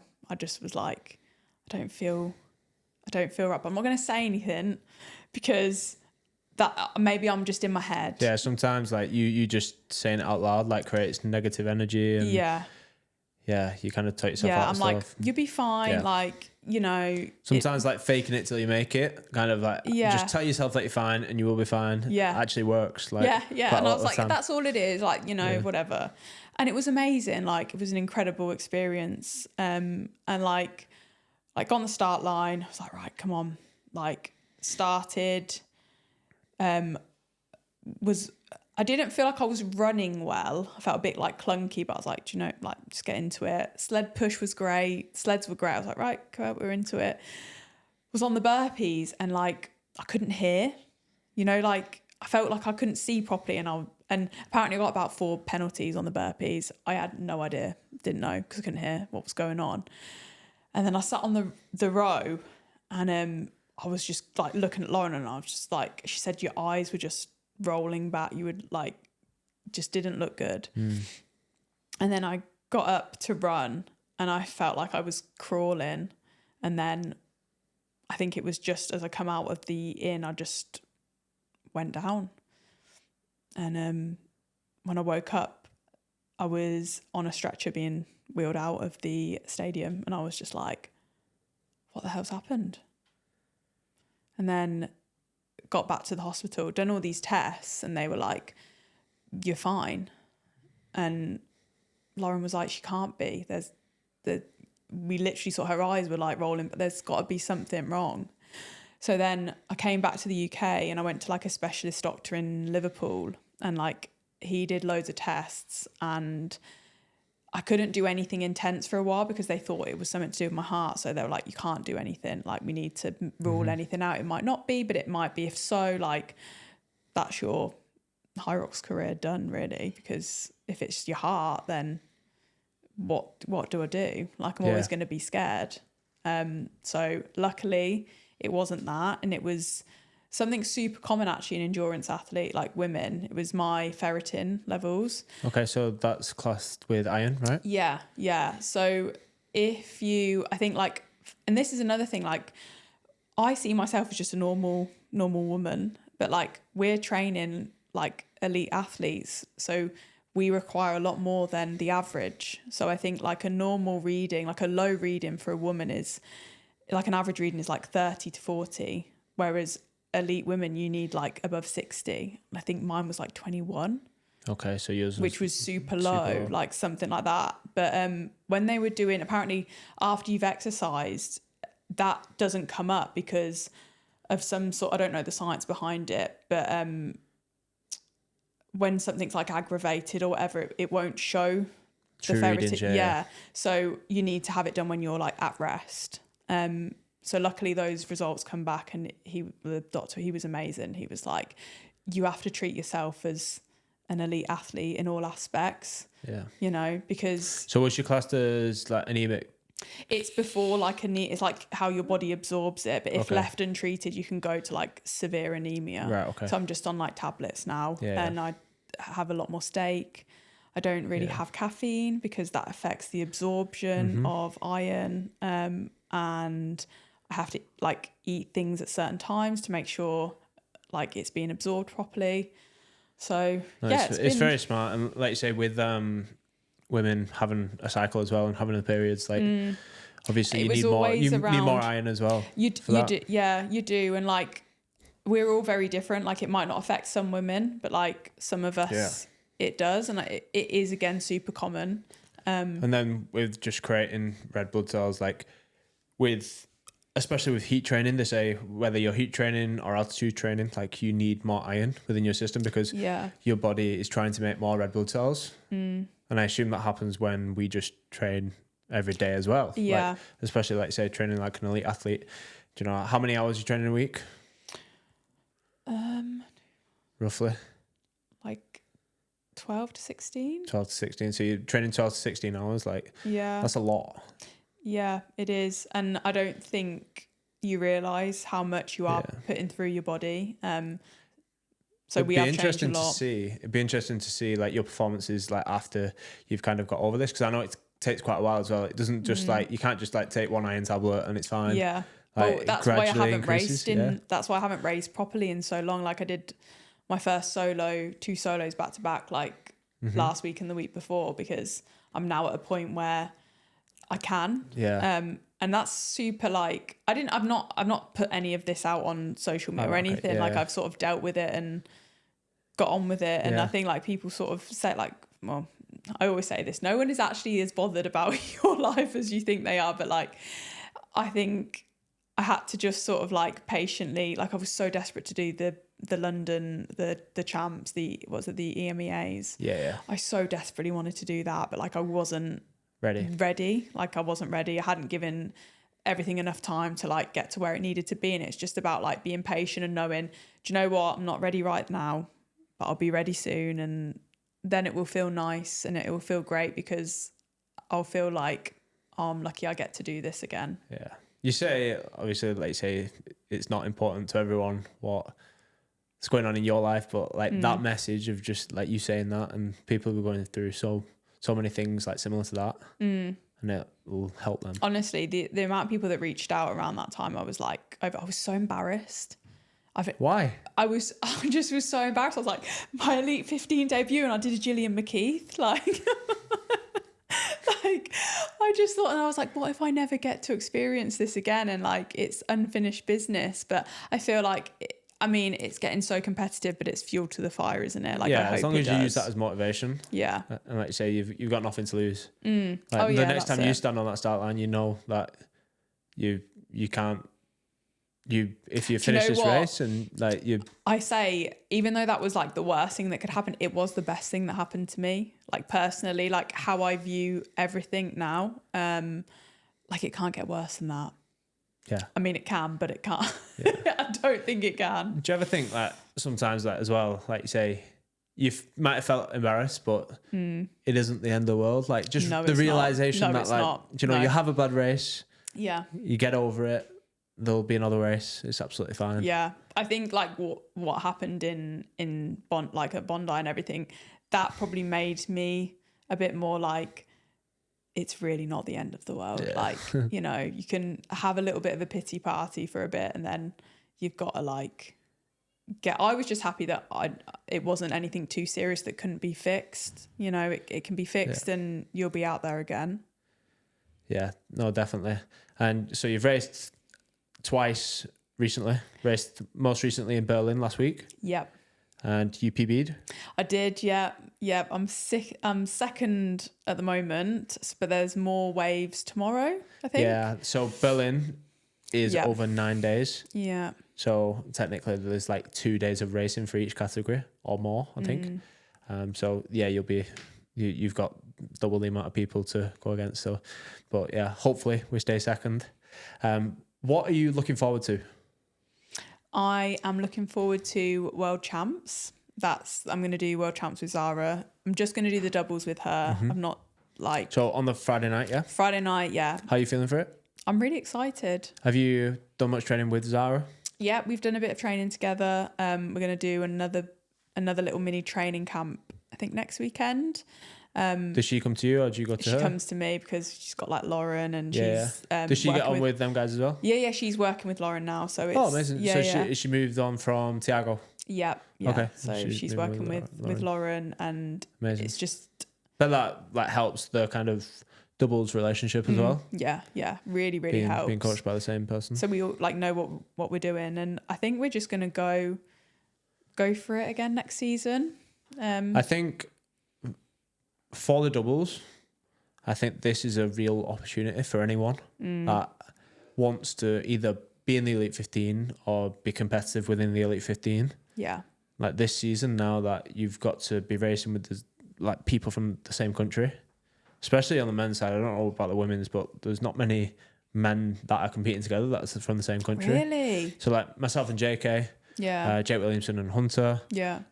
You've got Cole Learn and can't remember who he's with. I didn't know that. But there's all the top guys, like a lot of the top guys. Yeah. Won't be. Oh, even like Tim and Alex, they're not from the same country. So next season, like none of them are going to be able. They're going to have to find new partners. So the relationships aren't going to be as strong. Yeah. So the level, I think, of like doubles racing is going to go down slightly. So that just gives opens up opportunity for new people to come in. And I always say, like, people that are on like that brink of, say, your top 30 within the Elite 15 singles, like find a good doubles partner and go for it, because you never know what could happen. You could be competing. You could if you've already got your foot in the door there, like me and Zara are really lucky. I think we're like 6th. Like currently in the standings. She's really good with all of that. She's on it. Which is a great position to be in. And obviously we've got Worlds as well, which is great. But it will be interesting, I think, next season. I know there's lots of new surprises, so there's I think one got announced the other day that the first major, they don't call it a major anymore, they call it the Elite 15 series. Is going to be on a cruise. How do you feel about that? Well, Zara gets seasick, so I'm not sure about that. She doesn't do well with boats, so I mean, It's going to be quite interesting. It's going to be really interesting. I think we will be there and I think we'll do it. I don't know the logistics of it. And if you can I don't think you can just go on for your race. I'm not sure if you have to stay the whole time. I have no idea. Who knows? We don't. We were talking about it the other day and like, I think a lot of people will complain about it. But I think if you see it as a positive opportunity, like if more people are complaining, you've got a better chance if you just take it in your stride and go with it and I think just go with the flow. Like the competition is going to be weaker. This is the thing. I think you've got to be ready for it. I'll just go with the flow, to be honest. I'll have to prize Zara onto it and see how she is. Yeah, bunking with someone that's seasick can't be that good. No. Yeah. Maybe not staying in the same room. No, I don't think so.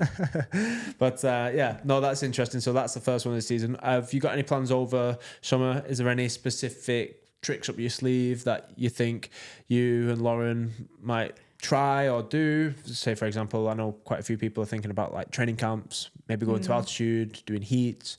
Or do you think you've just got such a good thing going on here in Manchester that you're just going to keep that going and keep pushing that? I actually don't travel that well. I swell whenever I travel. Yeah.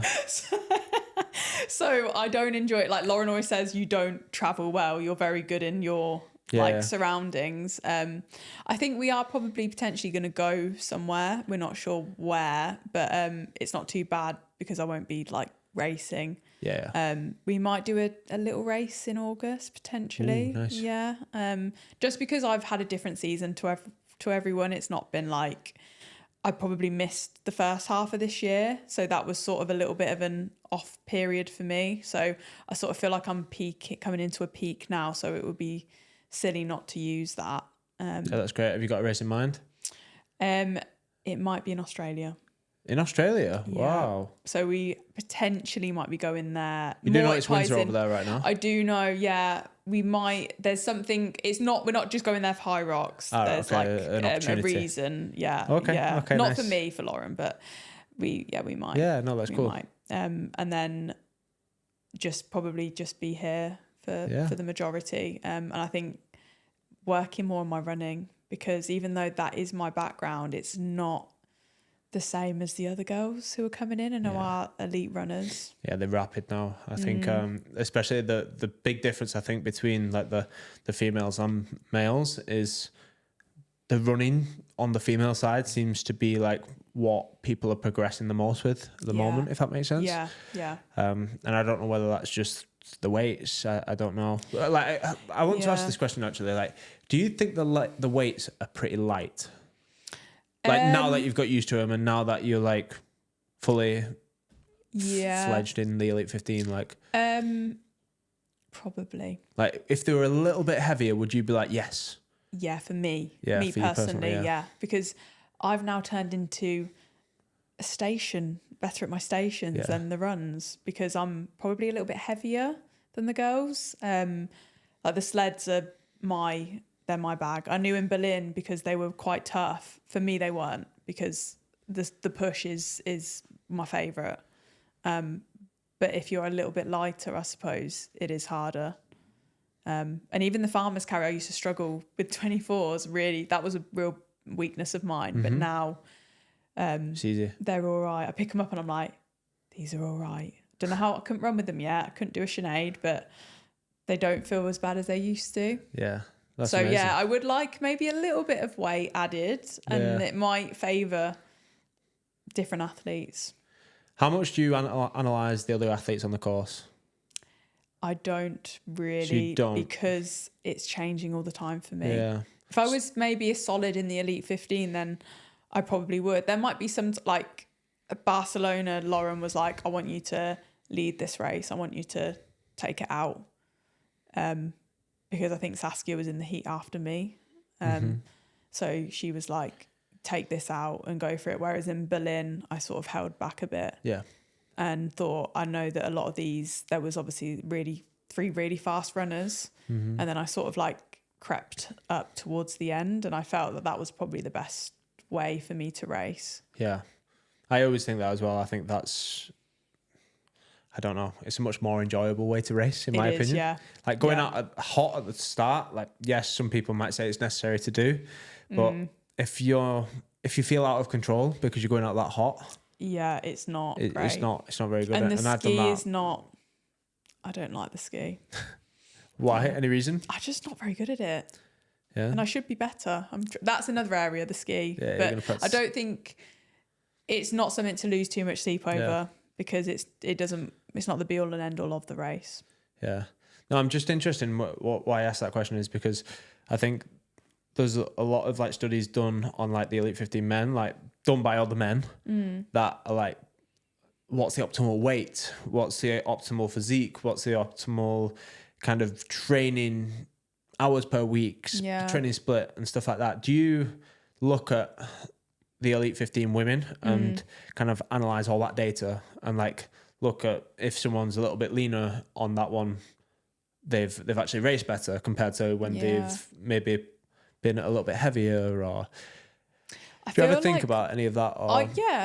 You do. You obviously naturally we all do look at what the people at the top are doing and think. Or do you just kind of like stay in your lane? Because there's two ways of looking at it. Like that can get you down and that can pull you away from what you know is best for yourself. Yeah. Because I'm guilty of this, like just being drawn into someone else's training methodology. And everyone has their own strengths and weaknesses. My training program looks completely different to someone else's, but like I might try and copy someone else. When I know it's not as good for me, I just think, because they're doing well, I might try to copy that. Have you ever done that? Or is it just kind of you trust your coach, you trust yourself, you trust your own instincts, and you just kind of like stick with that? With training, I am so confident in my training and my coach, and I have absolute like respect for Lauren and what she does, and I've it has worked for me, like certain things, and like when other people have come on board and done the training or seen my training, they're like, oh God, I don't think I would do that like that. Or that's talk us through like a training week, if you don't mind. Okay, so is it typically the same most weeks? Yeah, pretty much the same. So Monday I always have off completely because the back end of my week is really heavy because that's usually when we train, so we try and make that like quite hard. Tuesday is usually like an upper body and then threshold. So at the moment, because we're becoming nearer to competition, the thresholds have got like slightly shorter. So we've gone into sort of like Ks. Okay. Whereas before we were doing like 8, 9 minutes, 10 minutes or whatever. But as the last 4 weeks, we've sort of specified a little bit more. Is there a specific volume you aim for within that session? So say, for example, would you do 8 by a K, 6 by a K, 4 by a K? So it would be like 6 by a K and then like maybe 4 by 500 just to like add the speed. And that needs to be like faster than the Ks. Okay. And then... Will that be done on a track or would it be done on a treadmill? Do you know what? We've been trying to find a 200 metre little gravel loop for the Elite 15 to replicate that. Yeah. And I actually find... We tried the Sport City. It's being refurbed at the moment, but the indoor track. No, I haven't tried that. So they've got an indoor track there. That's a good shout. Yeah. We found a pond in Widnes. So. Okay, there we go. We've been using that. Yeah. But I actually find the gravel sometimes, that sort of return is a little bit more like HYROX. I know just because the track, it does give you a lot, whereas when we are racing, we don't get that return. Yeah. So be doing that. And then Wednesday is legs, like lower body, and then air bike intervals. So that could be like 10 by 3 minutes, 4 by 8 minutes, 4 by 5 minutes, some like that. Always just on like echo bike or assault bike? Assault bike, yeah. And then Thursday, so today I did 800 meter run into 500 meter ski. Okay. 60 seconds rest 6 times. And then I did a 40-minute AMRAP, which was hell. It was 24 calorie on the assault bike, 20 heavy wall balls, and then 18 burpee broad jumps. Just AMRAP, yeah. Just AMRAP, 40 minutes. Really sad times today, that. And then a 45-minute, like 2 an hour easy bike. Okay. So quite a lot of volume on Thursday. Yeah. Tomorrow is rowing intervals. So I think it's like 500 or 600 meters. Like, I think it's speed, like fast, like 6 times 500s, like under 150 trying. And then it's a really awful WOD. I think it's like a K into 2 lengths push, 2 lengths pull, a burpee of some sort, and 500 meter ski 5 times, and then a hour bike. Yeah. And then Saturday's like easy run. I think I've got a burpee test on Saturday. And then really so what would that it. consist of a burpee 7 minute test? max. 7 minute max. 7 minute max burpees on Saturday. And I think... And is that burpee broad jumps or burpee to plate? Just burpees. Just burpees, yeah. Burpee like bar touch as well, yeah. And like a WOD of some sort. So like wall balls or, again, a bike or ski or something like that. Okay. And then Sunday is faster intervals, like running intervals, like at the moment... 400, 600, 800, anything like that. Seems like that with that week that you've just like, it seems like spot on. Do you know what I mean? But it seems like there's like intensity every day. Do you kind of suit that?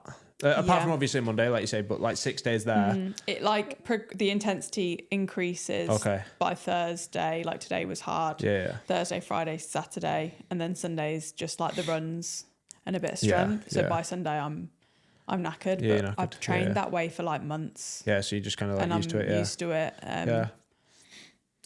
Yeah, I can manage that load. Like touch wood, I've been. Oh, I love that. Oh, yeah, it's interesting. No, like I say, it just shows like how much more intensity you can handle. Because for myself, like I follow every hard day with an easy day and alternate. But like my easy days, like set rule, heart rate won't go above zone, like it won't go into zone 4, so it won't go like above like 140 or 150 beats per minute. But it just shows, like you say, I think I'd be ruined if I did that week that you just said. I'll be ruined by Sunday. But it's like I train and then I go home and I eat. Rest. You recover. And recover. But what you were saying with like comparing the men, like I think I do it with like body sizes and shapes. Yep. Like there was one period where I was like, I'm too big. Like I need to lose some weight. And then I was like, I don't want to lose any. Like it's hard because you constantly compare yourself to the other girls who are doing well. And like, then you see you on the start line, you're like, I look bigger than all of them. But I have to try and I have to try and condition that out of my head, because as women, we naturally do that and we think we need to be smaller, but we don't. Have you found comfort in like training for performance rather than like aesthetics, and always trying to be like say, always trying to be a little bit leaner or whatever like your goal is as a female? Because men have it as well. Like it might be, like most men, it's I want to look bigger. Yeah, I know, I've kind of turned into like more of the female side. I'm like, I want to be skinny all the time. I want to be skinny all the time. I want to be, people say. You want what you aren't or what you can't have. But like, I feel like I don't know. I think being happy, like you want to look good. Let's be honest. We want to look good, like when we are out there performing. But I've had to start thinking about me as an individual and how like this is my shape, like, and I have to be okay with that. And like I've had to teach myself to love it, and I do now. Like that's why I don't really want to change. Like I like how I look, but it's taken a while to get to that point, I would say. Yeah. No, it's good. It's so positive. And like you say, I think training becomes so much more enjoyable, and you can take more. Yeah. You can take more punches. Like yes, you can. Punches in the turn. Yeah, you can. In the sense of training sessions, hard training sessions. I know I can withstand a lot because there's a bit more to me, so I can handle the intensity. Yeah. No, it's amazing. Moving on from HYROX, is there anything else you think you want to kind of like achieve within your fitness career, or do you think you're fully set on HYROX now and that's it? Is there any even like bucket list kind of things? Yeah, I want to run. So I'm Italian, and my mum, my nonna come from a little village in Italy called Ginestra, and my great granddad. Like province is that? So it's about an hour and a half away from Naples, just up in the mountains, really like Godfather vibes, no Wi-Fi, nothing. But we've still got a house there. It's nothing special. It's just do you go there quite often? We do every year because it's like really special. And my nonno, that's my granddad, he's like buried there. So like we see him and everything. And my nonna's buried there as well. So like to go see her, 'cause she was a really important figure in my life. So yeah, she was amazing. But I go like there, so it's like I'll try and condense the story. My nonna's dad is from a place called Tranny, which is like near the sea, and he walked with a horse and a trailer that he sold stuff out of all the way from Tranny to Ginestra, which is like, I want to say over 100, I think it's like 82 miles. Wow. I want to run from Tranny to Ginestra. So you want to do an ultra? Yeah. After you said you'd never do a marathon again, you're going to do an ultra. I love that. I'm going to do it. I know. But because there's more purpose behind it, isn't there? It's a real, so we're talking back in like early Italy. My nonna's dad, he come all the way and he was really clever. And he like made things and sold things. And then he met my nonna's mum in a inn. He stopped at an inn, met her, fell in love. They then stayed in Ginestra, which is the village where my nonna's from. They had a shop there. They were the only shop in the village. They did really well. I don't know what happened, but a man come in and said, I want to sell bread, or I want to sell whatever. My nonna's mum was really fiery, like Italian woman, and was like, you're not, like, we're the only shop. And he come back and killed them. You what? He come back and he slit their throats. In front of my nonna, she was 5, and her sister was 7. So they were then orphaned after that. That's fucking brutal. Yeah. So like my nonna like had such a difficult upbringing, and like was like, you're talking back in like 1920, 1925, like the war, all of this stuff. And then she met my nonno and immigrated over to Italy, to England, couldn't speak English, I don't know, just an amazing person. And like, you've got to be strong to do that. Really strong. Got to have something about you as well. She really had something about her. Like, she was not timid. She was like a real strong, powerful woman. And I feel like I get a lot of things from her. So I really want to do that run for her, because she endured so much like in life. And I just think, yeah, she'd probably be like, what are you doing? she'd be very worried, but have you got kind of like a year that you want to do this, or are you going to let HYROX kind of like do its thing first? I wanted to do it next year, not this year, like maybe next year after the season, but like I just thought that is a real special, like tough. Personal. Will you do it on your own? Dave said he would do it with me. He did promise that. My mum and dad said they would drive alongside me. Support crew. My brother said he would YouTube it. So it's a family affair. There we go. So that is what I want to do. Now I've said it aloud on the podcast and I have to do it. Yeah, we'll look forward to seeing it. Yeah. So that's going to be after next season. After next season, hopefully. Yeah. So summer next season. I'm yeah, looking forward a to hot that. summer in Italy. There we go. And so you're going to be kind of like vlogging it? Yeah. Yeah, that'd be cool. That'd be really cool.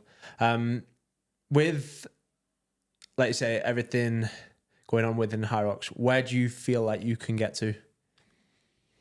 Ooh, what, as a single or double? Both. Or just everything. Everything. Like, where do you think you can get to in this sport? Oh God, it's a really good question. The doubles, I think we can stay firmly in the mix. I would like to say I really want us to qualify for Worlds again next year. I know it's going to be hard, but I think we can.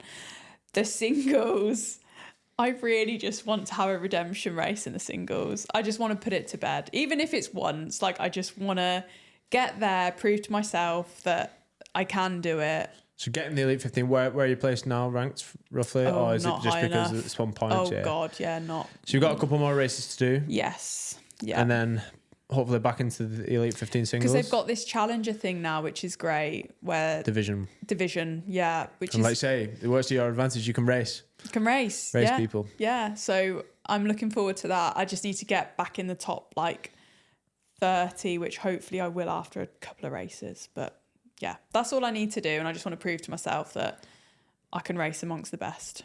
Yeah, that's amazing. After HYROX, is there any other profession you'd want to take up? Do you feel like you're going to go into like coaching full time?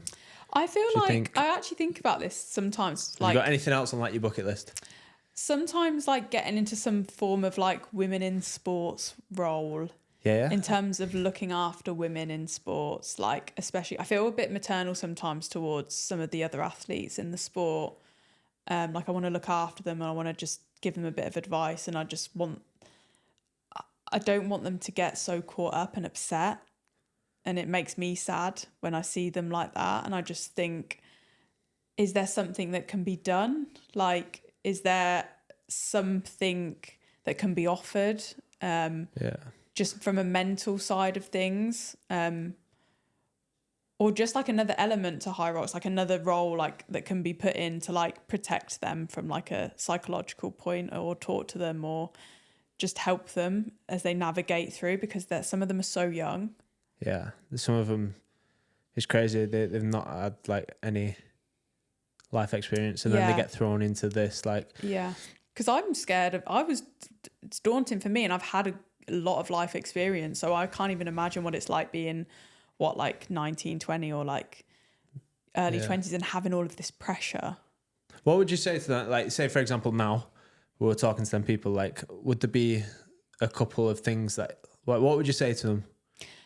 Try and find, it's like a personal thing, and it's trying to find why you're doing what you're doing and the importance of it for you, the fact that you aren't doing it for anyone else. And also, brands or people supporting you, they're with you through the highs and the lows. People aren't just with you for the highs, because that is not realistic. That's not achievable, and people want to see how you react when things aren't going your way. And that also creates resilience as an athlete. And it also shows you that you can overcome things outside of the sport, like you can, when things haven't got, like, how do you respond to that? And do they have the tools to be able to do that? If so, how can we help them? Like, what do they need? And what tools would you think someone like needs? Like, obviously you've been there, like where you've had these lows. Like, what do you rely on in these moments? Not to be on your own, to be surrounded by people, to get back to a sense of normality, to remind yourself that there are other things in life. Make sure that there isn't just one thing that you are doing, that knowing that you are a great friend, or like there is another hobby you might have that you enjoy doing, or like being around, I mean, I know I say family or friends, some people don't have a great family setup, but like friends who are like, I think it's important to have people outside of the sport, friends who love you for you. And like my friends will often tell me when I went through like Phoenix and stuff, and they're just like, we love you for you, not for what you've done or what you're doing. Like, we love just everything about you aside from that. Like, you're a great friend, you're fun, like you're positive. Like, so reminding others that you're this, you're that, you're not just great at your sport, you are, but you're so many other things as well. Yeah, you're kind of bigger than that. Yeah. Yeah. No, I think that's important for people to hear. Is there anything like for female specific that I feel like females struggle with a little bit more than males? Do you think? Confidence. Thinking that they can't do something, they'll automatically go, I can't do that. I know that. I've coached just women for like 10 years, and I just know. And what is so lovely is when they do something that they said they couldn't do, and they're like a child. They're like, oh my God, I did that. I did. Did you see me? I did it. And I'm like, yeah, like you can do that. You can do hard things. Like, girls can do hard things too. Like, It is important for them to realize that. But it's more fear. Fear stops people from doing things. Fear stops girls. Like, instantly they'll look at someone and go, I can't do that. But I always say, you haven't tried. Try. Even if you fail, it's not that daunting. And you go again till you can do it. Yeah. I think there's nothing nicer than like witnessing someone saying that they're proud of themselves for doing something. Yeah. And normally it's females. Like, yes. Females are very hard on themselves. they expect a lot of themselves. Yeah, like, I remember like Emily just recently ran the Manchester Marathon, and like I think it was one of the first times she was like, "I'm so proud of myself for doing that, and like doing all the training and doing everything." And like, there's nothing happier and more fulfilling from my point of view. Yeah. Like, you know, listening to that and just witnessing it like unravel when. Like, and I bet she doesn't say that a lot. No. And like at the start or in a training block, there'd be times where she'd be like, I can't do this. Yeah. And it's a default for girls. Yeah. I can't do this. Yeah. Whereas lads would be like, oh, I'll be all right. I don't need to train. I'll be all right. I'll be, you know, we've got one in the corner there, Tom. Like, yeah. Girls are so hard on themselves, like really hard on themselves. Like completely different to boys. Like they expect a lot of themselves, but it's also like they can do it, but they also don't want to fail. So once you remove that whole, it's okay to fail, let's just give it a go. Yeah. Then you take that pressure of like it being perfect, because perfect doesn't exist.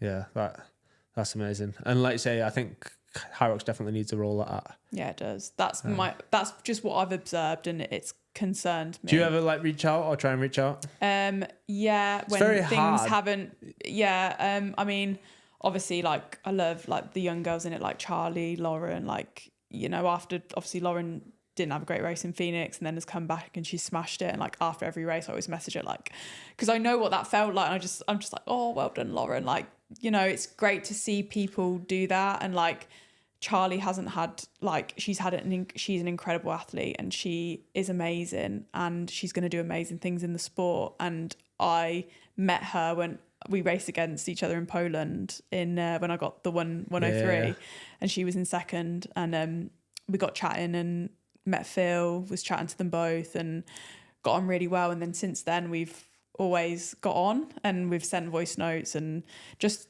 you know, through races and stuff. And I'll have a lot of time for her because I just want to make sure she's okay, because she's had a lot of things happen to her in the sport and she's overcome them so well. And it's just nice to reach out and just know, like I always said, she's like a little sister, and you just want to protect certain people and make sure they're all right. Yeah, no, that's good to hear. Are there any egos within HYROX on the female side? No, it's all the men. All the men? Into it. I mean, there are a couple of egos on the female side, but a few issues. But I'm not gonna. Tell me. No, I think there's been a lot of drama. But I feel like it makes the sport interesting, and it's good to have a lot of personalities. What's it like within that Elite 15 room, like before a race, after the race? After the race, it's fun. It's like nice. Does everyone just like forget what's happened? I'm usually fangirling over Lauren Weeks because I'm obsessed with her. I think she's amazing. Before, it's very, to be fair, Warsaw was a lovely atmosphere before because we all sort of know each other now. So the warm up, we were like chatting a bit, and it was nice. Me and Charlie both said like it was a nice atmosphere in Warsaw because we all, you know, there's Kat, Charlie, Lauren, like Zara, Kate, and like we all know each other, so it's a nice atmosphere. And then after, we're just sort of catching up and wishing each other well and stuff. It's lovely. Yeah, that's class. To be fair, it's getting better amongst the men as well.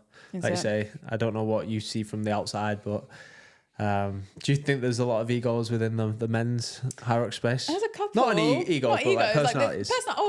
There's some personalities in the men, 100%. Yeah, I think it's entertaining. I think it's pretty cool. You need personalities in the sport. Like, you shouldn't be afraid to show who you are. Yeah. Like, we discussed this before, like, you should be you and like not be scared of being you, or in case you're not liked or I just whatever. wish it was a little bit more like people just communicated a little bit more and just like, yes, we're racing on this day, let's not be friends on that day, let's be competitors on that day. Yeah. But in and around, like, we're traveling to the other side of the fucking world with each other. Like, we're doing this sport that, you know, the majority of people in the world don't even know what HYROX is. Yeah, they don't. Like, over half the people in the world do not know what HYROX is. They don't know. It's really not that deep. Yeah, we're going over to the other side of the world. We've got that day where we're racing, but let's have some fun and let's like actually train together, let's eat together, let's do stuff, let's after the race, let's celebrate together. I just wish there was a little bit more of that. Yeah, it should be like that. And I think it is getting a little bit more like that, but the girls are getting like we've there is quite a few of us now that like all get on, and like we've said after Warsaw, like the English get like we all, but then again it's like nice to maybe getting a bit familiar with the girls from the other countries, but the English girls are very like we all get on. I try and not always offer an invite to try and like invite everyone around our Airbnb or whatever. Yeah, Sounds you're very good at that. You are very good at that. I mean, the night before the race, I can't speak to anyone. I'm really in myself. Maybe I'm maybe it's my fault for not being organised and not doing it a couple of nights before. But like, I try and get like people around for a barbecue or something. Like, just chill out. 2 days out or training. Great. Night before. Not for me. I'm like. I can't speak. I get really nervous. What are you thinking about? Still. I don't know. And what's your routine? Quiet. Are you just sat there like it's on a bed like just basically? No, I like to have my dinner. I like to just watch a film. I like to just any specific film. Usually a rom-com, maybe Bridesmaids, and then or White Chicks, and I'll just chill. But I don't like to talk to anyone. Like Dave knows we don't really speak. Does Dave just like love watching White Chicks with you? Dave will watch anything. He's just an easygoing guy. Love that. And we'll just chill. In the morning he knows that I don't like to talk, so he won't really talk to me. Lauren will say a little bit, but I've always been that way since I was a child. Like I've always not said much. I was worse. I used to be sick before races. I was so nervous, when I was younger, but I've got better now. I don't think nerves go away. It's just because I care so much about it and I want to do well. Yeah, nerves are a good thing. They are a good thing. I don't think, I'd be concerned if I wasn't. No. It is interesting how everyone's like dynamics and thought processes are different. It would be good to do a fly on the wall with different people. Like I try and have a laugh before, like even in the start tunnel. Like, I'm like, good luck, lads. Come on, let's go. And you're one of them. I know you probably hate me. You'd fucking hate me, wouldn't you? You're like, don't fucking speak to me. Shut up. Yeah, literally, don't fucking speak to me. Anyone on this start line. Like someone tried to do it in Berlin, and I was just like, God. Yeah. No. Yeah, but that's how everyone is so different in that. After the race, great, I'm your bestie, but not before. Yeah. No. I like that. Have you got any like rituals? Or anything people don't know about? I don't, because I feel like if something goes wrong or if something, I don't have a certain thing that could mess with me. So I think it's best to go into a race. So your ritual is having no rituals? Having no rituals. Because I don't think, this is why sometimes, when people go to the gym and they have the same exercise bike, they have the same ski they use all the time. We actually mix it up because it's good. Or sometimes I'll go to a different gym just to add a spanner into the works, because I don't think it's good to be set in your ways. Yeah. So you're not doing something mad before a race? No. What's your warm-up like? I like to do a little bit like a 5-minute jog, and then I will throw 2 wall balls. Actually, that's a ritual. 2 wall balls. Yeah, just 2, just to get the target. Some burpees, lunges, and then just some like hamstring and then just bridges ready to and go. Stuff, and then a couple of strides, and we're out. We're ready. I don't know if anyone does this in the female race, but in the lads race, people are warming up for like 90 minutes before the race. Sometimes it's mad. Like sometimes they do a full HYROX. It looks like anyway. They do a full HYROX before the HYROX. No. We'll go on this. I'll do like some quick sprints on the ski in the row. Just like, I'll just touch a few things. Never touch a sled. Yeah, never. It's always different anyway. It doesn't matter. Yeah. Yeah. Never ever touch a sled, kettlebell. No, we're fine with that. Don't need to do that. But yeah, I'm usually like a half an hour. Yeah. Get in there. Don't want to exhaust myself. Got too much to do in the race.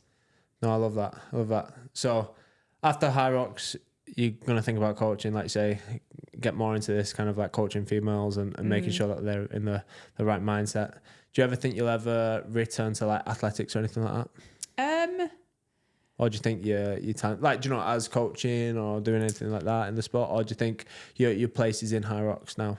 I would potentially go back and do a marathon, but like for fun. Yeah. If that can be a fun thing. Just because everything has been like, my whole running career was just, like time. Like I can't ever remember enjoying actually taking in a race and like thinking, oh God, this is so wonderful. Like I'm like, am I on time? Have you got a specific one you'd like to do? London. I never did London. I was meant to do it the year of COVID, so I did the whole block, and then it was COVID. Damn.